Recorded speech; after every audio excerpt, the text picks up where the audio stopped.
Bismillahirrahmanirrahim. Assalamualaikum warahmatullahi wabarakatuh. Alhamdulillah wassalatu wassalamu ala Rasulillah wa ala alihi wa ashabihi wa mawala. Allahumma 'allimna ma yanfa'una wanfa'na bima 'allamtana wa zidna 'ilman nafi'an ya rabbal alamin. Rabbi syrah li sadri wa yassir li amri wahlul 'uqdatam min lisani yafqahu qawli, amma ba'du. Bapak Ibu yang dirahmati oleh Allah Subhanahu wa taala dimanapun Anda berada, alhamdulillah pagi hari ini kita bisa bertemu lagi di Sekolah Fikih Live ya dari Rumah Fikih Indonesia. Kali ini masih dengan mata kuliah Ilmu Al-Qur'an dan Tafsir. Nah, di Jumat yang mudah-mudahan penuh berkah ini kita akan mengambil tema hukum-hukum terkait mushaf Al-Qur'an. Sudah ada guru kita, ustadz kita dan dosen kita, Ustadz Ahmad Sarwat. Assalamualaikum Ustadz. Waalaikumsalam warahmatullahi wabarakatuh. Sudah ketemu hari Jumat lagi nih Ustadz. Iya. Ya, kita kebetulan bajunya samaan nih Ustadz. Oh ya, kompak ya. Kita akan bahas hari ini tentang fikih nih sebenarnya. Iya. Karena biar bagaimanapun pada akhirnya memang tidak bisa lepas dari hukum-hukum yang mengikat ya tentang bagaimana kita memperlakukan mushaf Al-Qur'an. Jadi judulnya adalah hukum terkait mushaf. Ya. Cukup banyak juga materi kita ini ada 46 halaman. Jadi akan kita baca, kita telusuri dari awal tentang pengertiannya. Kemudian nanti ada dua hal yang sebenarnya sangat urgen itu terkait orang yang sedang berjanabah ya, dan juga di dalamnya termasuk orang yang haid, wanita yang sedang haid ini boleh apa tidak menyentuh atau memegang mushaf gitu ya. Termasuk juga orang yang dalam keadaan bukan berjanabah tapi tidak berwudu. Ya, dalam arti dia berhadasnya bukan hadas besar tapi hadas kecil. Jadi kita akan bahas dari dua sisi itu, berhadas besar dan juga berhadas kecil, kaitannya dengan memegang atau menyentuh mushaf Al-Qur'anul Karim. Bagaimana pendapat para ulama dan namanya para ulama pasti berbeda-beda ya. Kemudian yang paling penting lagi nanti di bagian akhir akan kita bicarakan tentang mushaf digital atau mushaf elektronik. Nah, ini bagaimana, apakah hukumnya sama atau tidak? Nah, mari kita mulai. Baik, itu sebagai mukaddimah dari Ustadz Ahmad Sarwat untuk tema kita hari ini, hukum terkait mushaf. Bapak Ibu yang dirahmati Allah Subhanahu wa taala, kita mulai kajian kita pada pagi hari ini. Bapak Ibu sudah bisa lihat di layar monitornya. Kita sudah siapkan PDF-nya, ada 5 bab di sana. Seperti tadi disebutkan oleh Ustadz, pengertian mushaf, pengertian haid dan janabah, kemudian hukum baca Quran bagi orang yang haid dan janabah, kemudian hukum memegang mushaf, dan yang di bab kelima atau bab terakhirnya tentang mushaf digital. Nabda bil qiraah Ustaz. Iya, silakan. Di bab pertama kita samakan dulu persepsinya apa itu mushaf Al-Qur'an. Secara bahasa istilah mushaf dibentuk dari kata sahifah. Bentuk jamaknya sahaif atau suhuf. Ya. Ibnu Duraid menyebutkan dalam Jumhuratul Lughah, sahifah adalah kulit yang berwarna keputihan atau lembaran ya, lempengan tipis untuk tempat menulis tulisan. Adapun menurut Al-Azhari dalam kamus Al-Mu'jam Al-Wasit menyatakan dinamakan benda itu mushaf karena sifat usifah, yaitu nama ushifa, ya, yaitu nama untuk benda yang dituliskan padanya kalamullah dan diapit oleh dua sisinya ya. Ismun lil maktubati fihi kalamullahi ta'ala bainat duf'ataini. Kemudian duf'atain itu dua sisi. Duf'atain ya. Oke. Kemudian Al-Jauhari dalam kamus As-Sihah fil Lughah mengatakan bahwa sahifah adalah Alkitab ya. Jadi secara bahasa sahifah jamaknya suhuf itu bisa diartikan lembaran-lembaran tulisan.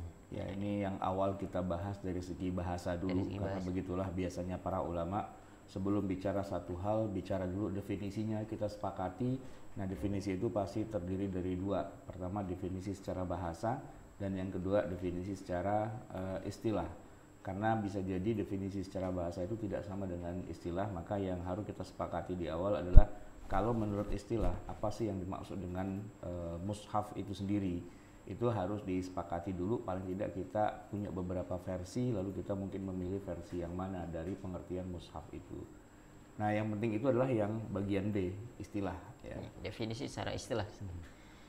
Al-Qalyubi di dalam kitab Hasyiah Al-Qalyubi wa Umairah menyebutkan bahwa yang dimaksud dengan mushaf Al-Quran adalah benda yang tertulis di atasnya huruf-huruf Arab berupa ayat-ayat Al-Quran. Nah, ini yang penting ya. Ini makna atau pengertian ya, terminologi secara bahasa, bukan secara bahasa lagi tapi secara istilah gitu ya. Ini adalah benda yang tertulis di atasnya huruf Arab berupa ayat Al-Quran. Jadi mushaf itu tidak seperti secara pengertian bahasa. Kalau tadi kan Al-Jauhari misalnya itu harus lembaran-lembaran ya, atau disebutkan di antara dua sisi, berarti ada sampul cover depan, cover belakang begitu, atau berwarna keputihan, itu seperti kata Ibnu Duraid gitu kan. Nah itu baru pengertian secara bahasa. Tapi kalau sudah masuk yang kita maksud secara istilah, ketika kita bicara mushaf itu apa lebih spesifiknya. Nah, di sini kita bisa menggunakan pendapatnya Al-Qalyubi ya, beliau ulama yang wafat tahun 1069. Di dalam kitabnya yang sangat terkenal, Hasyiahnya beliau ya, Hasyiah Al-Qalyubi wa Umairah, ini banyak dipakai oleh mahasiswa kita yang lagi pada kuliah syariah di Al-Azhar. Ini rata-rata pakai Hasyiah Qalyubi. Nah, beliau mengatakan bahwa mushaf itulah benda yang tertulis di atasnya huruf Arab. Dan Arabnya itu berupa ayat-ayat Al-Quran. Itu yang dikatakan oleh beliau. Ya walaupun nanti ada banyak versi juga, tapi saya merasa nyaman dengan yang beliau tuliskan ini. Ya, tidak harus buku, tidak harus kertas, tidak harus sesuatu yang berlembar-lembar, tapi benda saja, pokoknya benda. Maka termasuk hiasan dinding kaligrafi misalnya, ya kan, itu kan bukan buku ya, bukan lembaran dalam arti kertas, kulit dan sebagainya, itu benda. Pokoknya di situ tertulis huruf-huruf Arab, dan huruf Arabnya itu adalah ayat Al-Quran, karena bisa jadi dia huruf Arab tapi bukan. Misalnya tulisannya selamat datang di pondok pesantren apa itu, ahlan wa sahlan wa marhaban begitu, atau syair barangkali. Atau syair gitu ya. Nah itu kan bukan ayat Quran, ya itu bukan mushaf. Tapi selama dia adalah ayat Al-Quran dan hurufnya Arab, maka itu adalah mushaf. Nanti ada khilafiyahnya apakah harus huruf Arab gitu. Misalnya aksaranya bisa nggak, kalau misalnya aksaranya Latin, atau aksaranya misalnya kalau buat yang yang tidak melihat, apa istilahnya, Braille. Nah itu apakah itu termasuk mushaf juga ya, itu mungkin nanti ada khilafiyahnya di situ. Tapi sementara kita sepakati bahwa yang namanya mushaf adalah yang ada aksara Arabnya, dan aksara Arab itu adalah ayat-ayat Al-Quranul Karim. Itu dikatakan sebagai mushaf gitu. Oke. Baik, Ibnu Hubaib mengatakan bahwa termasuk mushaf baik berisi ayat Al-Quran lengkap atau hanya sebagian saja. Bahkan meski hanya tertulis pada selembar kertas saja yang tertulis di atasnya satu surat. Ini juga bagus ya, Ibnu Hubaib. Jadi kita misalnya merobek satu kertas, ya kertas apa istilahnya itu kalau yang buat catatan kecil tuh, note apa namanya? Ya notebook gitulah ya. Iya kan? Terus kita tulis di situ misalnya Bismillah gitu. Nah ini juga sudah menjadi mushaf ini, karena itu ayat Al-Quran walaupun cuma satu ayat saja, tidak lengkap satu Al-Quran begitu. Maka tadi yang saya katakan, kaligrafi di dinding masjid itu ya, di dinding masjid atau enggak di dinding masjid lah, di mana lah gitu kita punya kaligrafi, atau di mobil misalnya, di mobil tuh di kaca belakang suka ada orang nulis kaligrafi ya. Kaligrafinya itu kalau cuman la ilaha illallah Muhammadur Rasulullah mah itu bukan ayat Quran ya. Tapi kalau ayat Quran misalnya qu anfusakum wa ahlikum naro, nah itu kan ayat Quran tuh. Nah itu jadi mushaf tuh sebenarnya begitu. Karena dia masuk dalam kriteria yang disebutkan oleh Al-Qalyubi, yaitu apa? Benda yang tertulis di atasnya aksara Arab, dan aksara Arab itu adalah ayat Al-Qur'anul Karim gitu. Nah, itu menjadi mushaf. Walaupun hanya satu lembar saja, walaupun hanya satu ayat saja gitu. Bahkan nggak sampai sepenuh ayat, karena nanti ada ayat yang panjang sekali kan, seperti surat Al-Baqarah ayat yang terakhir itu kan satu halaman. Ya, misalnya kita sebut aja misalnya wal asri innal insana lafi khusr, itu kan cuma 2 ayat gitu kan, tapi itu juga sudah masuk mushaf juga begitu. Atau kita mengatakan fa'lam annahu la ilaha illallah begitu. Nah, itu juga sebuah masuk ayat juga gitu. Fasobrun jamil, nah itu ada juga ya. Atau di Mekah, di Madinah itu saya sering lihat di toko-toko itu ada tulisan hadza min fadli rabbi. Itu biasa itu ya, di toko-toko itu Ada kaligrafi itu hadza min fadli rabbi. Ya nanti ada sebagian ulama yang mengatakan tergantung niatnya ya. Kalau itu niatnya iqtibas itu bukan ayat Quran, bukan ayat Quran, itu bukan mushaf. Tapi kalau niatnya memang itu adalah memajang kalimat yang suci mulia yaitu ayat Quran yang ditulis itu berarti itu jadi mushaf.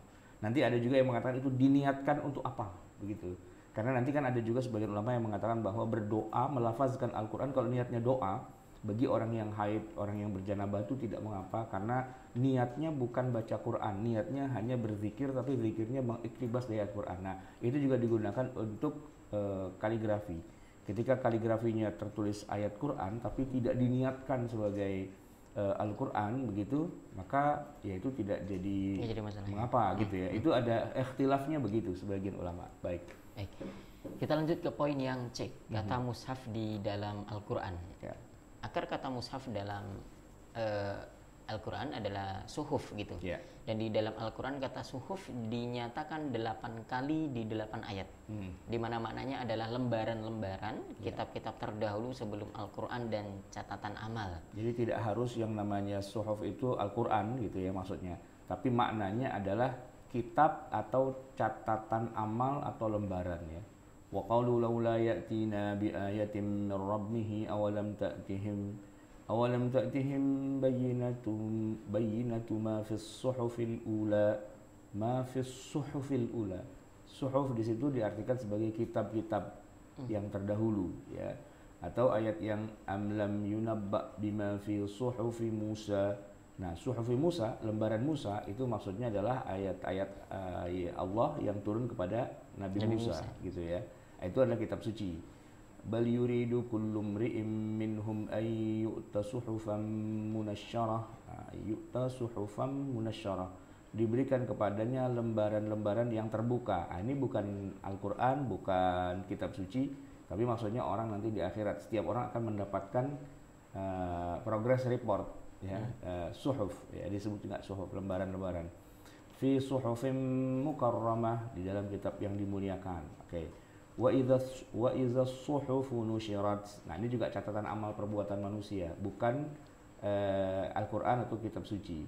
Tapi kalau yang suhufi Ibrahim wa Musa, nah ini adalah kitab suci yang turun kepada Nabi Ibrahim dan Nabi Musa. Atau rasulun minallahi yatlu suhufan mutahharah. Suhufan mutahharah itu maksudnya apa? Al-Qur'an yang disucikan. Nah, ini ayat yang sedikit mau saya kasih komentar. Rasulun minallahi yatlu suhufan mutahharah, yaitu rasul dari Allah dalam kurung Muhammad yang membacakan lembaran-lembaran yang disucikan Al-Qur'an. Ini kalau kita lihat sepintas ayat ini, terkesan bahwa Nabi Muhammad SAW itu yatlu suhufan mutahharah, membacakan lembaran-lembaran yang disucikan. Ini kalau kita lagi bicara kaifiyatu nuzuli ayatul Quran, bagaimana turunnya Al-Quran, itu kan Jibril tidak membawa catatan, ya kan? Jadi tidak membawa apa yang sesuatu yang tertulis diberitakan kepada Nabi Muhammad, lalu tidak juga Nabi misalnya membaca lalu membacakan kepada umatnya, itu tidak. Cuma ayat ini kan jadi unik ya, karena seolah-olah menggambarkan bahwa ini adalah Nabi Muhammad yang membacakan lembaran-lembaran yang disucikan, seolah-olah Al-Quran itu turun dalam bentuk lembaran ya, dalam bentuk tulisan, lalu dibacakan oleh Nabi Muhammad kepada orang-orang begitu. Nah, ini menarik. Kira-kira bagaimana Ustaz Wildan? Gak tahu Ustaz ya. Inna bidu'ati fi hadzal amr muzjah. Ya. Ya, jadi ayat ini memang secara sekilas seolah-olah Nabi Muhammad itu membacakan lembaran-lembaran ayat Al-Quran kepada para sahabat. Nah, terus kalau memang demikian, pertanyaannya adalah begini, buat apa kemudian Rasulullah SAW itu memerintahkan mereka untuk menuliskannya? Ya kan, kalau sudah ada, kan cuma begini aja, sini pada kumpul, nih fotokopi, salin, ya kan gitu, ya kan? Ternyata enggak gitu. Udah gitu kemudian Nabi juga mempertanyakan pada mereka, yang sudah ditulis itu mana sini, periksa lagi dan sebagainya kepada para sahabatnya. Jadi sebenarnya memang demikianlah, bahwa sebenarnya Nabi itu tidak membaca dalam arti membaca sesuatu lalu disampaikan pada orang lain. Walaupun bunyi ayatnya Rasulun minallahi yatlu suhufan mutahharah gitu ya. Nah, yatlu di sini maksudnya yatlu membaca, ya, tapi bukan yaqra atau mengeja, bukan yatahajja, membaca dalam arti melihat huruf lalu kemudian membaca seperti yang kita kenal. Tapi yatlu itu membaca dalam arti membunyikan, ya. Tapi beliau hafal, gitu kan? Di mana sumber hafalannya itu adalah yang ada di dalam Lauhul Mahfuz. Suhufan mutahharah itu yang Al-Quran, lembaran Al-Quran yang ada di dalam Lauhul Mahfuz yang didiktekan oleh Jibril kepada Nabi dan Nabi kemudian menghafalnya, baru kemudian dituliskan lagi. Dan uniknya adalah kenapa ini menarik ya. Kenapa kok untuk ayat kitab suci yang terakhir, yang abadi, yang tidak ada lagi kitab suci setelah itu, ya, itu kenapa kok turunnya tidak membawa lembaran langsung dari langit sebagaimana Nabi Musa. Nabi Musa itu turun dari Bukit Tursina itu menenteng Taurat. Tauratnya itu sudah ditenteng pakai tangan, gitu. Dan di atas Tauratnya, di atas batunya itu, batu kan itu berupa batu ya, batu tulis gitu. Itu sudah tertulis ayat-ayat Taurat itu. Yang kemudian ketika Nabi Musa turun, kaget, shock melihat umatnya pada hancur kayak gitu. Saya bilang hancur itu maksudnya mereka pada maksiat dan sebagainya. Lalu Taurat yang di tangannya itu dibanting sama Musa itu, marah gitu. Nah, itu ayat Quran banyak menyebutkan kejadian seperti itu. Tertulis gitu. Kalau saya dulu pernah nonton filmnya, ya versi Hollywood sih, The Ten Commandments begitu. Itu Moses-nya di situ mengatakan tertulis langsung, ditulis langsung dengan tangan Tuhan, gitu istilahnya. Karena batunya itu terkena api dan kemudian ada goresan-goresan di batunya itu. Ya itu sih urusan mereka lah ya, kita nggak harus percaya juga. Tetapi menggambarkan bahwa Taurat itu ternyata turun itu dalam bentuk lembaran. Gitu. Sementara Al-Quran tidak turun dalam bentuk lembaran, dan kita agak sedikit terdistrak dengan ayat ini. Rasulun minallahi yatlu suhufan mutahharah. Nah, tinggal nanti bagaimana memahaminya. Rasul di sini apakah benar Nabi Muhammad atau bukan, gitu kan? Yatlu suhufan ini maksudnya apa? Membaca langsung pada benda yang disebut dengan mushaf itu atau enggak? Karena mushaf itu ternyata pada akhirnya disepakati para ulama, rupanya itu tidak datang dari Jibril, tidak datang dari langit. Yang datang itu adalah suaranya dan kemudian ditulis oleh para sahabat.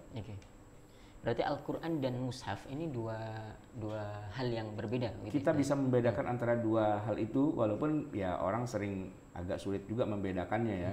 Tapi kalau mushaf itu kan apa yang tertulis, gitu kan. Kalau Al-Quran, ya yang disuarakan ya ditulis semuanya juga bagian dari Al-Quran gitu. Makanya kalau di masa dulu, masih ingat gak cerita tentang apakah Al-Quran itu makhluk, gitu kan. Itu kan pernah terjadi pembunuhan besar-besaran tuh ya, banyak ulama yang disiksa dan sebagainya. Ya sebenarnya kalau saya bilang, ente sebut dulu yang masuk Quran makhluk itu maksudnya mushaf atau Al-Quran kalamullah al-munazzal. Kalau kalamullah al-munazzal ya pasti bukan makhluk lah, orang itu firman Allah. Tapi kalau ini, benda ini, mushaf ini, ya ini makhluk. Ini kan batu, ini kan kertas, ini kan kulit dan ditulis pakai tinta dan sebagainya. Maka kertas, tinta itu makhluk. Ya kan, mushaf itu makhluk, mushaf gitu loh ya kan, bendanya kita pegang kok, ya makhluk lah pastinya. Tapi dia menceritakan tentang ayat Al-Quran. Nah begitu, jadi memang dia menyatu gitu, dia makhluk biasa tapi kemasukan Quran, sehingga dia menjadi punya nilai yang suci. Nah yang kita bahas hari ini bukan Qurannya, yang kita bahas adalah media penulisan ayat Al-Quran, yaitu mushaf. Mushafnya. Oke, di situ kita samakan dulu persepsinya tentang mushaf Al-Quran.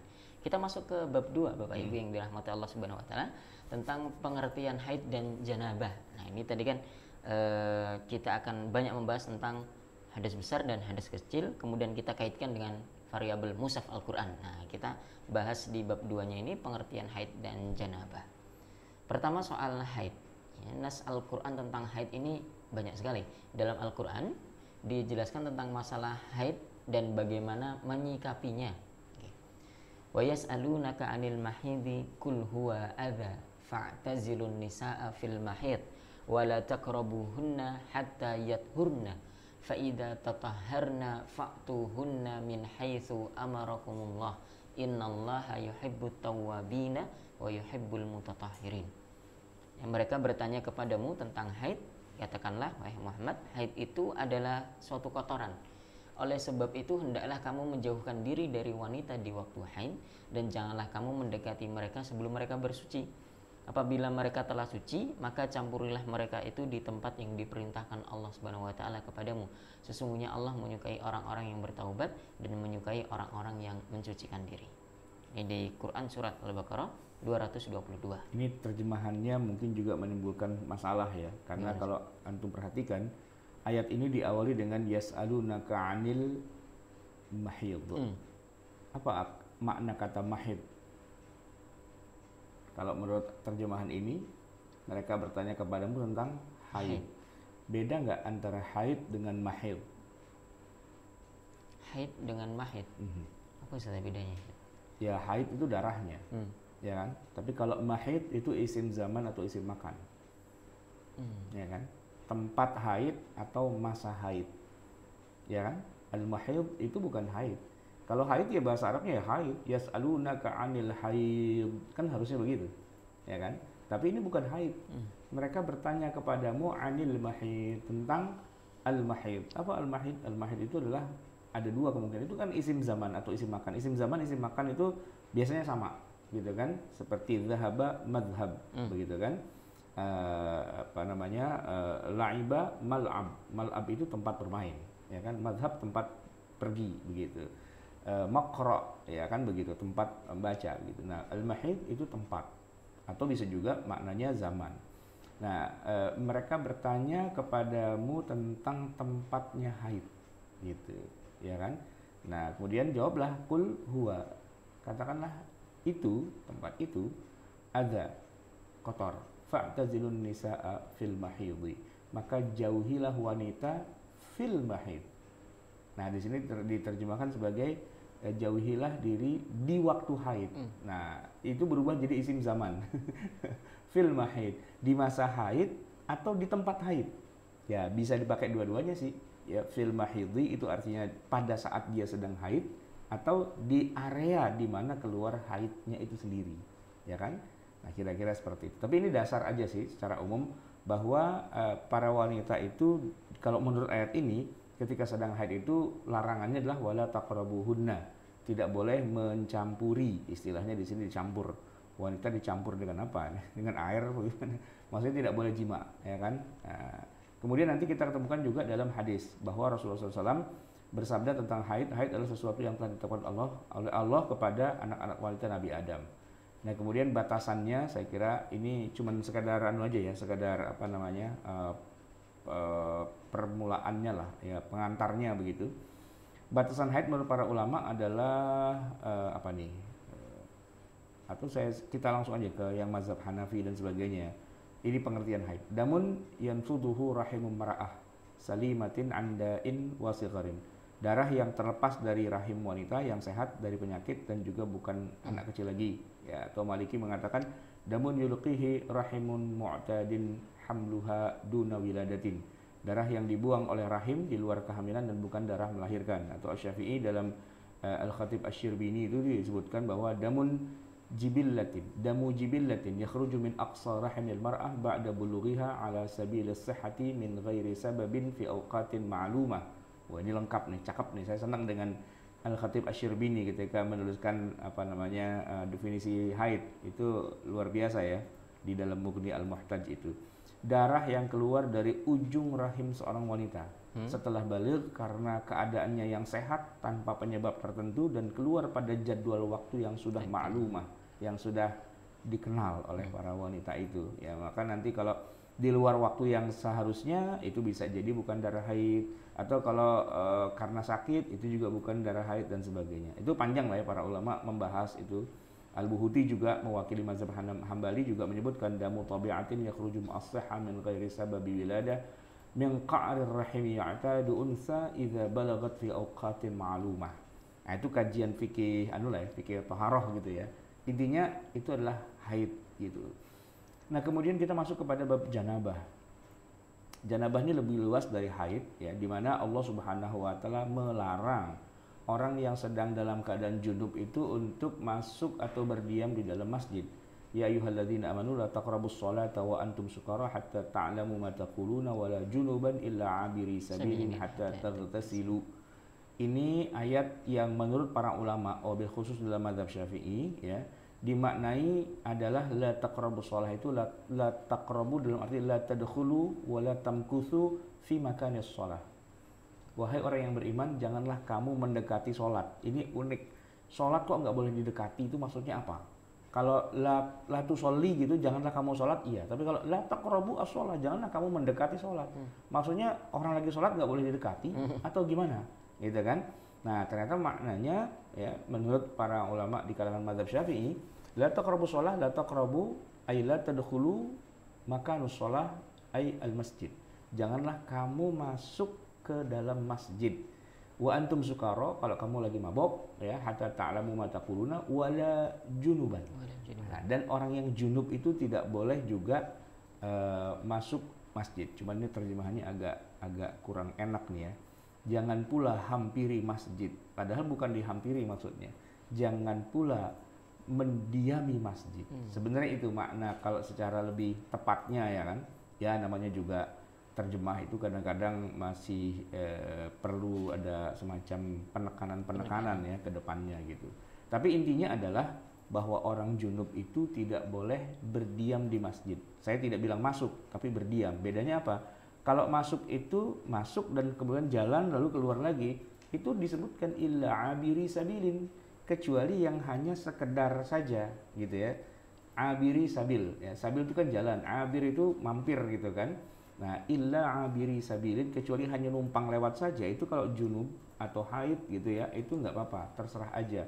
Tapi kalau berdiam di dalamnya dengan niat mau hadir majlis taklim gitu misalnya, nah itu tidak boleh gitu kan. Begitu juga ada ayat wa in kuntum junuban fatahharu, jika kamu junub maka mandilah gitu kan. Nah, Imam Nawawi rahimahullah menyebutkan tentang makna janabah itu sebagai berikut. Tutlaqul janabatu fi syar'i 'ala man anzala al-maniyya wa 'ala man jama'a wa sumiya junuban li annahu yajtanibus salata wal masjida wal qira'ata wa yataba'adu anha. Ini definisi yang sudah lebih konkret lagi ya dalam pendapat Imam An-Nawawi itu di dalam, kalau kita lihat di 8 itu dalam Majmu' ya, Al-Majmu' Syarah Al-Muhadzab.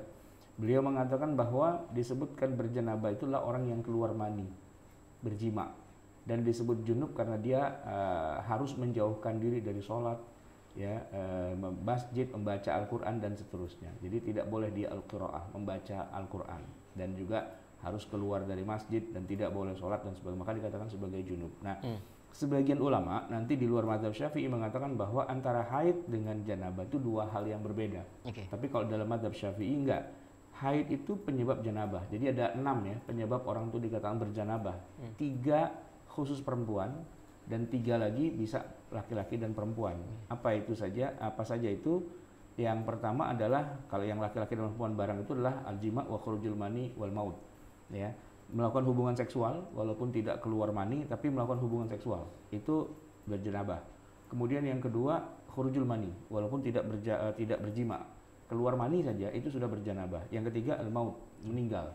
Nah, yang 4, 5, 6 itu khusus perempuan. Al-haidu wan nifas wal wiladah. Haid, nifas dan melahirkan. Itu jadi 6 itulah penyebab janabah.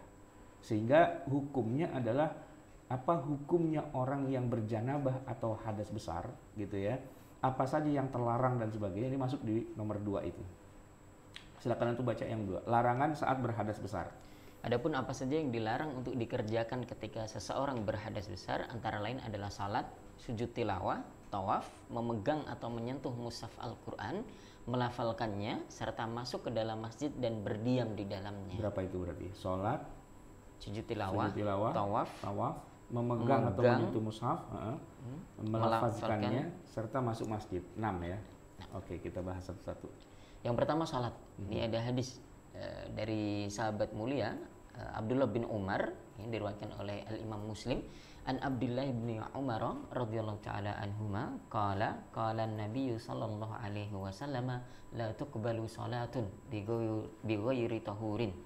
Dari Abdullah bin Umar radhiyallahu taala anhu berkata bahwa Rasulullah sallallahu alaihi wasallam bersabda, tidak diterima salat yang tidak dengan kesucian. Tahur itu berarti suci dari hadas kecil atau besar. Itu dalil tentang tidak bolehnya sholat. Sepakatlah kita semua ya. Kemudian dalil tidak bolehnya tawaf. At-tawafu bil baiti salatun illa annallaha ahalla fihi al-kalam. Tawaf itu sama kedudukannya dengan sholat, ya, kecuali bedanya boleh ngobrol. Gitu. Jadi sambil tawaf sambil ngomong, tadi sejadah kena berapa duit tuh gitu, udah gua tawar-tawar dapatnya segini, oh gua di sono murah gitu kan. Ntar pulang kita makan kebab yuk di sono. Nah, itu sambil tawaf bisa sambil ngobrol begitu. Ya kan, kalau tawaf putaran pertama, kedua, ketiga masih baca zikir, tapi kalau yang ke-6 ke-7 udah capek dia, nah, gitu kan. Apalagi udah ketabrak orang Afrika, waduh udah buyar gitu kan. Nah, ngomonginnya jam gue hilang gitu kan, dan seterusnya. Nah, itu boleh. Kemudian, nah ini yang nomor poin yang ke C ini yang menjadi objek pembahasan kita, ya kan, memegang atau menyentuh mushaf. Jumhurul ulama sepakat bahwa orang yang berhadas besar, termasuk juga orang yang haid, dilarang menyentuh mushaf. Dalilnya adalah firman Allah Subhanahu wa taala, la yamassuhu illal mutahharun. Ya, tidaklah menyentuhnya kecuali orang yang suci. Ini dalil yang disepakati oleh para ulama tentang haramnya menyentuh mushaf bagi orang yang berhadas baik kecil atau hadas besar. Walaupun nanti ada sebagian kalangan yang mengatakan bahwa ayat ini maknanya beda. Ini adalah majaz. La yamassuhu, tidak ada yang bisa menyentuh, dalam arti tidak ada yang bisa mengaksesnya, illal mutahharun, kecuali yang disucikan, maksudnya malaikat. Jadi diterjemahkan atau ditafsirkan menjadi ini maksudnya hanya malaikat saja yang bisa mengakses Al-Qur'an yang ada di Lauhil Mahfuz.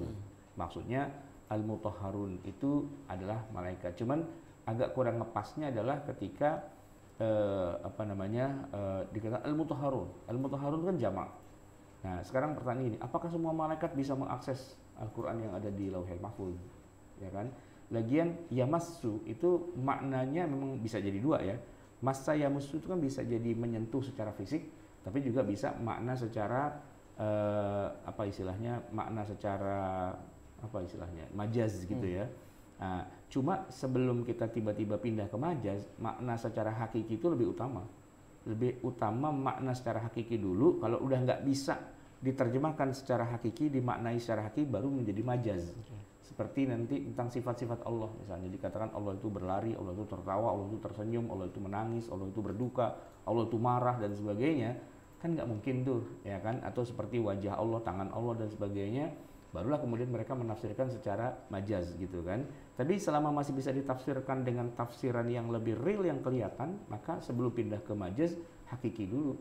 Nah, di sini makna hakikinya mudah. La yamassuhu, tidak boleh ada yang menyentuhnya. Siapa itu? Ya manusia. Menyentuh apa? Maksudnya tangannya menyentuh apa?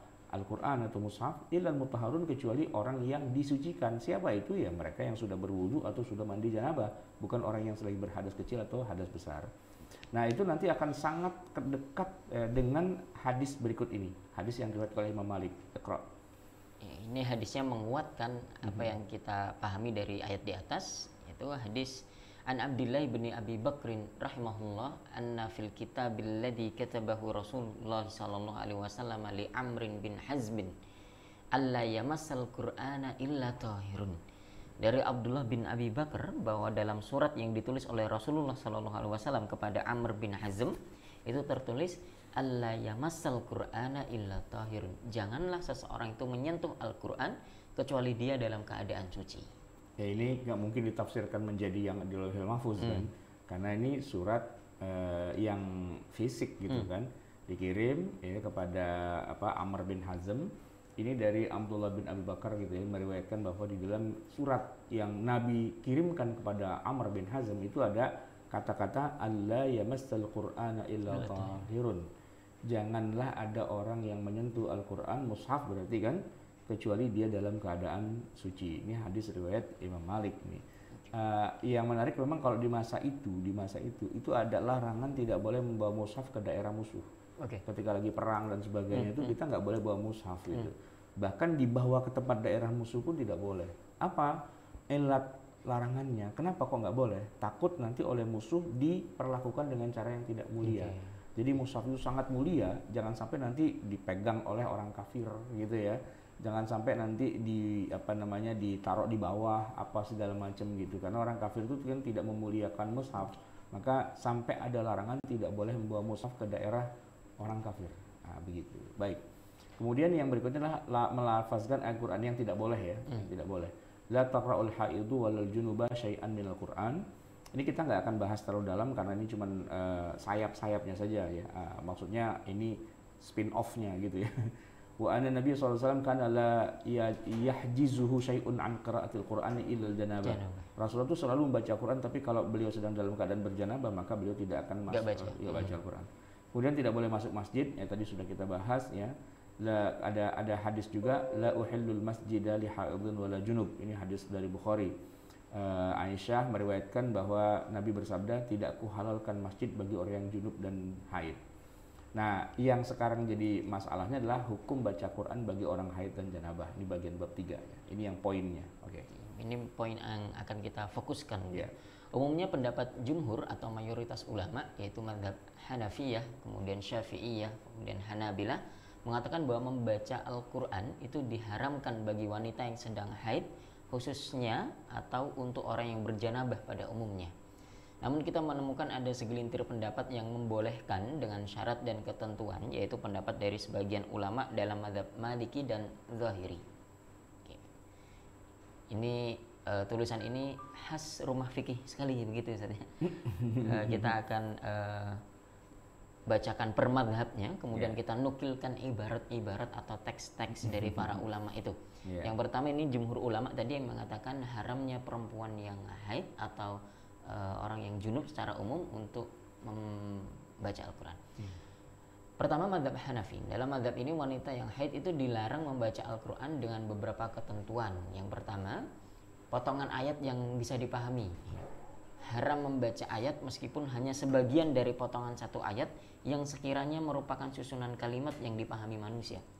Namun tidak mengapa jika hanya membaca mufradatnya saja atau kosakatanya saja, dan juga tidak mengapa jika membacanya dengan niat berzikir, ya, memuji Allah Subhanahu wa taala tanpa meniatkan untuk membaca Al-Qur'an. Ini masih dalam mazhab Hanafi ya. Terus? Kemudian ketentuan yang kedua, boleh bila ayat terkait doa atau zikir asal sesuai niat. Ya, seperti baca doa Rabbana atina fid dunya hasanah wa fil akhirati hasanah wa qina adzabannar itu ya. Ini berarti niatnya memang untuk berzikir atau untuk berdoa, la biqasdil qiraah, tidak meniatkannya itu untuk membaca Al-Qur'an begitu. Perlu dicatat bahwa meski diniatkan sebagai doa, tetapi ketika ayat yang dibaca justru sama sekali tidak mengandung lafal doa, maka hukumnya tetap haram. Okay. Maka ketika ada orang membaca surat Al-Lahab, ya, lalu dia mengaku sedang berdoa, itu hukumnya haram loh, karena ternyata lafalnya itu kan bukan doa. Ya, surat Al-Lahab itu Tambat yada abil lahu wa tab amin, ma aghna anhu lama huwa ma kasab amin, saya selanaron amin. Ya enggak, itu lafaznya bukan doa, itu lafaznya tentang cerita Abu Lahab yang mau masuk neraka. Oke.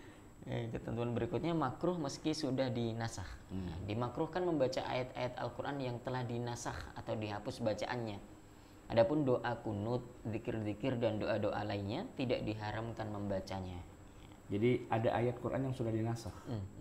Jadi sudah bukan Quran lagi kan, karena sudah dinasakh. Itu pun juga tetap haram dibaca bagi orang yang sedang berjanabah gitu ya. Oke, kemudian ini teksnya dalam mazhab Hanafi nih, saya kutipkan As-Sarakhsi misalnya di dalam Al-Mabsut ya. Walaysa lil haidhi masal mushafi wala dukhul masjid wala qiraat ayat tammah minal Qur'an. Seorang yang sedang haid tidak diperbolehkan memegang mushaf. Nah, itu menyentuhnya itu nggak boleh. Juga nggak boleh masuk masjid baca satu ayat Al-Qur'an dengan sempurna. Itu kata siapa? As-Sarakhsi, ulama di kalangan mazhab Hanafi. Al-Kasani itu dalam Bada'i Usana yang juga begitu. Wa amma hukmul haidhi wan nifasi fa man ujawazis salah. Ya, maka tidak boleh dari kebolehan mengerjakan salat, wa shaum, wa qiraatul Quran, wa massal mushaf, dan juga menyentuh mushaf. Illa bi ghilaf, kecuali dengan adanya ghilaf, sampul, cover. Wa dukhul masjid wa tawaf bil bait. Enggak boleh masuk masjid dan juga enggak boleh tawaf di Baitullah. Ibnu Abidin ya, ini juga ulama besar juga di kalangan mazhab Hanafi, tapi udah hidupnya terakhir-terakhir. Kita lihat angka tahun wafatnya 1252, ya kan sudah kesini-kesini. Qauluhu wa qiraatul Quran ay walau duna ayatin minal murakkabat la al mufradat li annahu jawaza lil haidhi al muallamah ta'limahu kalimatan kalimah kama qaddamnahu wa kal Qur'ani at-Taurah wal Injil waz Zabur kama qaddamahu fil musannaf al-musannif qauluhu biqasdihi falau qara'at al-Fatihah ala wajhi du'a aw syai'an min al-ayati allati fiha ma'na ad-du'a wa lam tarid al-qira'ah la ba'sa bihi kama qaddamna 'anil uyun li Abi Lais wa anna mafhumuhu anna ma laysa fihi ma'na ad-du'a ka surati Abi Lahab wa yu'athiru fihi qasd ghair qur'aniyah. Ini tadi sudah kita bahas ya. Saya sudah menjabarkannya dari situ tadi sumbernya. Oke, sekarang kita masuk dalam mazhab Syafi'i. Ya, kalau dalam mazhab Syafi'i ada ketentuan, boleh dibaca di dalam hati saja. Tidak boleh dilafazkan di mulut, gitu kan. Boleh kalau yang sudah dinasak itu boleh dibaca karena sudah dianggap bukan Quran lagi. Fi madzahibil ulama fi qiraatil haidul Quran qad dzakarna anna madzhabal masyhur tahrimuha. Ya, secara umum itu tahrimuha, tidak boleh ya baca Quran bagi orang yang sedang haid. Adapun alasan sebagian ulama yang membolehkan wanita penghafal Al-Quran tidak melakukan murajaah ayat Al-Quran dengan alasan tertentu, maka Imam Nawawi menampiknya. Ya kan, ada juga yang mengatakan boleh sih kalau dia itu adalah hafizah, dia menjaga agar hafalannya tidak lupa, maka darurat bolehlah dia baca Quran begitu kan. Kan banyak yang bilang begitu di mana-mana, termasuk teman-teman saya di IKI juga begitu mereka. Boleh. Saya bilang ntar dulu, jangan main boleh aja. Ayo rujuk dulu ke pendapatnya para ulama di kalangan mazhab Syafi'i. Menurut beliau, haid 6 hari atau 7 hari ini tidak mungkin bikin lupa. Ini poinnya. Haid ente berapa lama gitu. Berapa lama haidnya? 3 bulan. Itu bukan haid kalau 3 bulan, itu nifas gitu, atau itu istihadah. Haid itu ya paling banyak kalau dalam mazhab Syafi'i berapa? 15 hari kan. Tapi kebiasaannya berapa? 6 atau 7 hari. Orang nggak baca Quran 6 atau 7 hari tidak mungkin lupa. Kalau memang takut lupa, baca saja dalam hati, kan selesai. Kalau saya kasih jawaban lagi, ya sudah pasang aja headset, puter MP3, kan sama. Kan berarti istima. Melafazkan dengan lidah nggak boleh, tapi membatin dalam hati boleh. Tapi kalau cuma batin doang kurang berkesan, ya sudah pasang saja tuh headset, colokin ke HP, puterlah itu. Mau murattal 30 juz itu selama seminggu, bisa mendengarkan ayat Quran itu nggak jadi masalah. Siapa bilang takut nanti kalau nggak membaca di lidah jadi lupa? Oh enggak, coba dibaca ibarahnya. Wa amma khaufun nisyani fanadirun. Adapun kekhawatiran seorang wanita haid akan lupanya hafalan Al-Quran, maka itu sangat jarang terjadi. Fa inna muddatal haidi ghaliban sittata ayyamin aw sab'ah. Karena ya kebiasaannya gitu ya. Lama haid itu 6 hari atau 7 hari. Wala yansa ghaliban fi hadzal qadri wa li anna khaufan nisyani yantafi bi imraril qur'ani 'alal qalbi wallahu a'lam. Masyaallah. Ya, kekhawatiran akan lupanya hafalan itu bisa ditanggulangi dengan membacanya dalam hati. Istilahnya itu asik ya. Imrarul qur'ani 'alal qalbi. Apa itu imrarul qur'ani 'alal qalbi? Imror itu kan kalau mengalirkan. Iya, secara harfiahnya begitu kan. Mengalirkan Quran di dalam hati. Nah, saya menerjemahkannya bukan membatin, tapi dengerin MP3. Lah iya, itu kan imror juga ya kan, mengalirkan Quran di hati, didengerin aja, bisa gitu. Kenapa enggak? Kalau lagi haid, wah saya lagi haid nih, enggak setoran dulu. Oke, enggak setoran, tapi jangan lupa tetap murojaah dalam arti istima terus gitu kan. Iya, istima. So, apa alasannya gitu loh, kan nggak ada alasan gitu kan, cuma seminggu doang dia tidak melafazkan di lidah tapi di hati, atau dia dengerin hatinya tetap itu dialiri dengan ayat Quran, kan imrarul Qur'ani 'alal qalbi, mengaliri hati dengan Al-Quran. Menarik ya, ini bisa jadi judul buku nih, mengaliri hati dengan Al-Quran. Baik, ada juga ibarat dari Al-Khatib Asy-Syirbini dalam Mughnil Muhtaj ya. Wa thanihima al-Qur'an li muslimin ay wa yahrumu bil janabatil Qur'an bil lafzi wa bil isyarati minal akhras. Yang kedua, ini coba coba artinya adalah haram bagi seorang muslim membaca Al-Qur'an dalam keadaan junub dengan melafalkannya. Begitu juga dengan isyarat bagi seorang yang bisu. Kemarin waktu kita ngobrol di LPMG kan sedang bercerita itu Pak siapa namanya? Pak Dani siapa namanya? Iya, Pak Deni ya. Bahwa kami sedang diminta untuk menyelesaikan tugas Al-Quran dengan bahasa isyarat, gitu, ya kan? Bahasa isyarat. Dan ini ada di sini, ya kan? Wabil isyarati minal akhras. Jadi bagaimana orang yang, mohon maaf ya, saya nyebutnya mungkin kurang sopan. Apa istilahnya? Tunarungu, tunawicara gitu ya. Tunawicara. Itu bagaimana baca Qur'annya?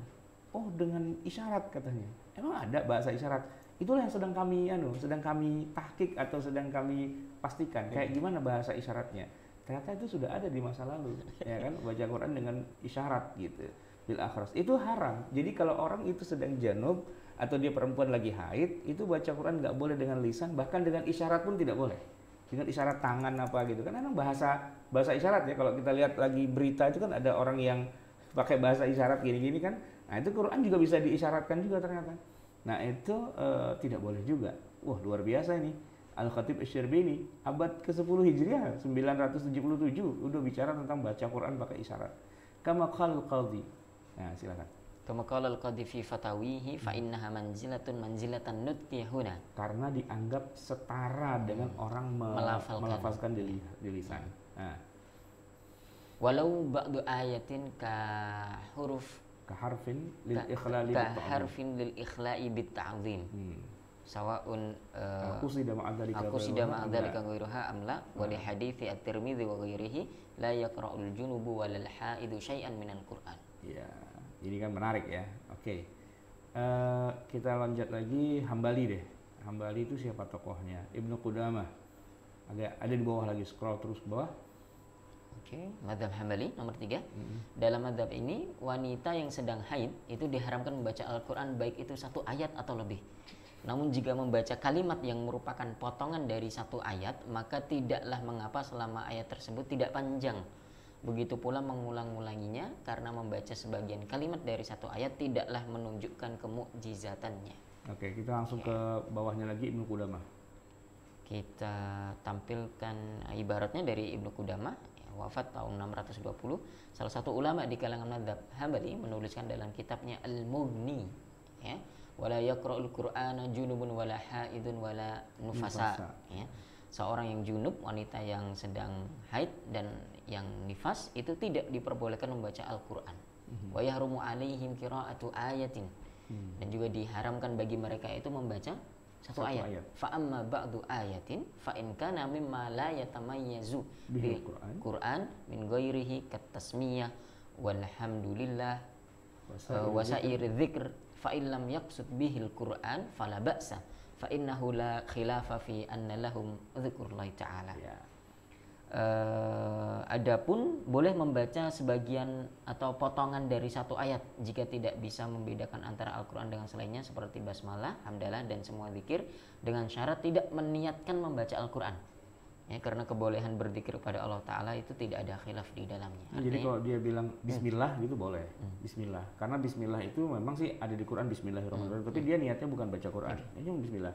Alhamdulillah, misalnya dikasih sesuatu kenikmatan gitu, woi dapat gaji bulan ke-13 nih, alhamdulillah, padahal lagi haid gitu ya, itu nggak apa-apa. Atau sa'il zikr, berbagai macam jenis zikir, misalnya la ilaha illallah dan sebagainya, itu monggo-monggo saja, tidak jadi masalah. Fa illam yaqsidu bihil Qur'an fala ba'sa. Yang penting dia tidak meniatkan itu membaca Al-Qur'an, maka itu tidak mengapa. Oke. Al-Mardawi wafat tahun 885, salah satu ulama mazhab dalam Hambali juga. Dalam kitabnya Al-Insaf fi Ma'rifati Ar-Rajih minal Khilaf menuliskan sebagai berikut, qauluhu wa qira'atul Qur'an tumna'ul haidu min qira'atul Qur'ani mutlaqan 'ala sahihi minal madhhab wa 'alaihi jamaahirul ashab wa qata'a bihi katsirun minhum wa qila la tumna'u minhu. Wanita yang haid itu dilarang secara mutlak membaca Al-Qur'an menurut pendapat yang sahih dalam madhab Hambali. Dan begitu pula sesuai dengan pendapat jumhur ulama madhab Hanafilah yang mereka ini memastikan kebenaran pendapat ini. Meskipun ada juga pendapat pendapat minoritas yang tidak melarang wanita membaca Al-Quran, melarang wanita haid membaca Al-Quran. Itu pendapat yang sangat menyendiri, terpencil ya, yang tidak la yu'tadu bihi wa la yu'tabar gitu. La yu'tamadu bihi wa la yu'tabar. Tidak diiktimadkan dan tidak dipakai lah begitu. Masih banyak sih, ada Al-Buhuti dan sebagainya, itu juga sih sebenarnya nggak jauh-jauh beda. Cuman saya kesal aja gitu dengan orang yang sedikit bilang boleh. Saya bilang coba dong cari ibarahnya gitu. Yang bilang boleh itu siapa gitu. Ada itu pendapat yang membolehkan. Nah itu dia pendapat yang membolehkan. Sebentar Ustaz, di halaman scroll ke bawah terus, halamannya sudah masuk di halaman ke 28. 27/28. Pendapat yang membolehkan, pendapat Maliki. Ini yang dengerin dari tadi kesel nih. Semua nggak boleh sih, emang katanya boleh ya. Ini Pak Maliki kita baca. Secara umum, pendapat para ulama dalam mazhab ini bahwa wanita yang sedang dalam masa haid itu dibolehkan membaca Al-Quran, baik dia dalam keadaan junub ataupun tidak. Khawatir lupa akan hafalannya atau tidak, itu boleh-boleh aja. Mutlak. Namun jika telah selesai masa haidnya, maka haram baginya untuk membaca Al-Quran sampai dia mensucikan diri dengan mandi janabah, dan pendapat inilah yang muktamad dalam mazhab Maliki di tengah adanya pendapat lemah yang membolehkannya untuk membaca Al-Quran dengan syarat tidak dalam keadaan junub sebelum masa haidnya datang. Ini agak bingung saya, Ustaz. Ya, kita baca teksnya deh. Berikut ini teks Arab dalam kitab-kitab mazhab Maliki, mohon maaf. Ibnu Abdul Bar dalam kitab Al-Kafi fi Fiqhi Ahlil Madinah itu menuliskan wala yaqra'ul junubu walal haidu syai'an minal Qur'ani ala ikhtilafi an Malikin wa ashabihi fi qira'atil haidi wa ammal junub yumkinuhu tuhru bil ma'i aw bisa'idi fala yaqra'u hatta yarfa'a hadath al janabah bi ahadihima wa aktsarul ulama'i ala anna al haida wal junuba la yaqra'ani syai'an minal Qur'ani walau qara'atil haidu la salat wa ammal mushafu fala yamassuhu ahadun qasidan ilaihi mubasyiran lahu aw ghairu mubasyirin illa wa huwa ala taharah. Jadi kalau menurut Ibnu Abdul Bar ya nggak benar yang dikatakan bahwa Maliki membolehkan. Padahal Ibnu Abdul Bar tuh ulama kenamaan banget di dalam kalangan mazhab Maliki, tapi pernyataannya itu sama dengan para ulama yang lain. Wala yaqra al-junub wal haid syai'an minal Qur'an ala ikhtilafin an Malik. Ya, saya berbeda dengan pendapatnya Malik wa ashabuhu dan juga teman-teman atau kelompoknya yang sependapat dengan Imam Malik fi qiraatil haid, ya kan, dalam hukum membaca bagi orang yang haid. Wa amal junub fayumkinuhu at-tuhru bil ma'i aw bis sa'idi. Kalau orang yang junub saja, nah itu kan bagi dia mudah untuk bertoharoh dengan air, dengan dengan tanah gitu kan. Fala yaqra' hatta yarfa'a hadatsal janabah bi ahadihima, ya kan? Maka dia tidak boleh lah gitu, tidak boleh. Orang cuma sekedar junub doang tuh tidak boleh gitu, kecuali ya dia mandi dulu atau dia tayamum dulu. Wa aktsarul ulama ala anna al-haid wal junub la yaqra'una syai'an minal Qur'an. Ya, menurut kebanyakan ulama itu orang yang haid itu dan juga junub itu tidak membaca apapun dari Al-Qur'an. Walau qara'atil haidu la shalat. Kalau seandainya wanita itu boleh baca Quran, berarti dia bisa sholat dong, ya kan? Kalau emang boleh baca Quran, berarti boleh dong sholat. Nah, kenapa Anda hanya membolehkan baca Quran saja, tapi tidak membolehkan sholat? Apa bedanya? Gitu kan?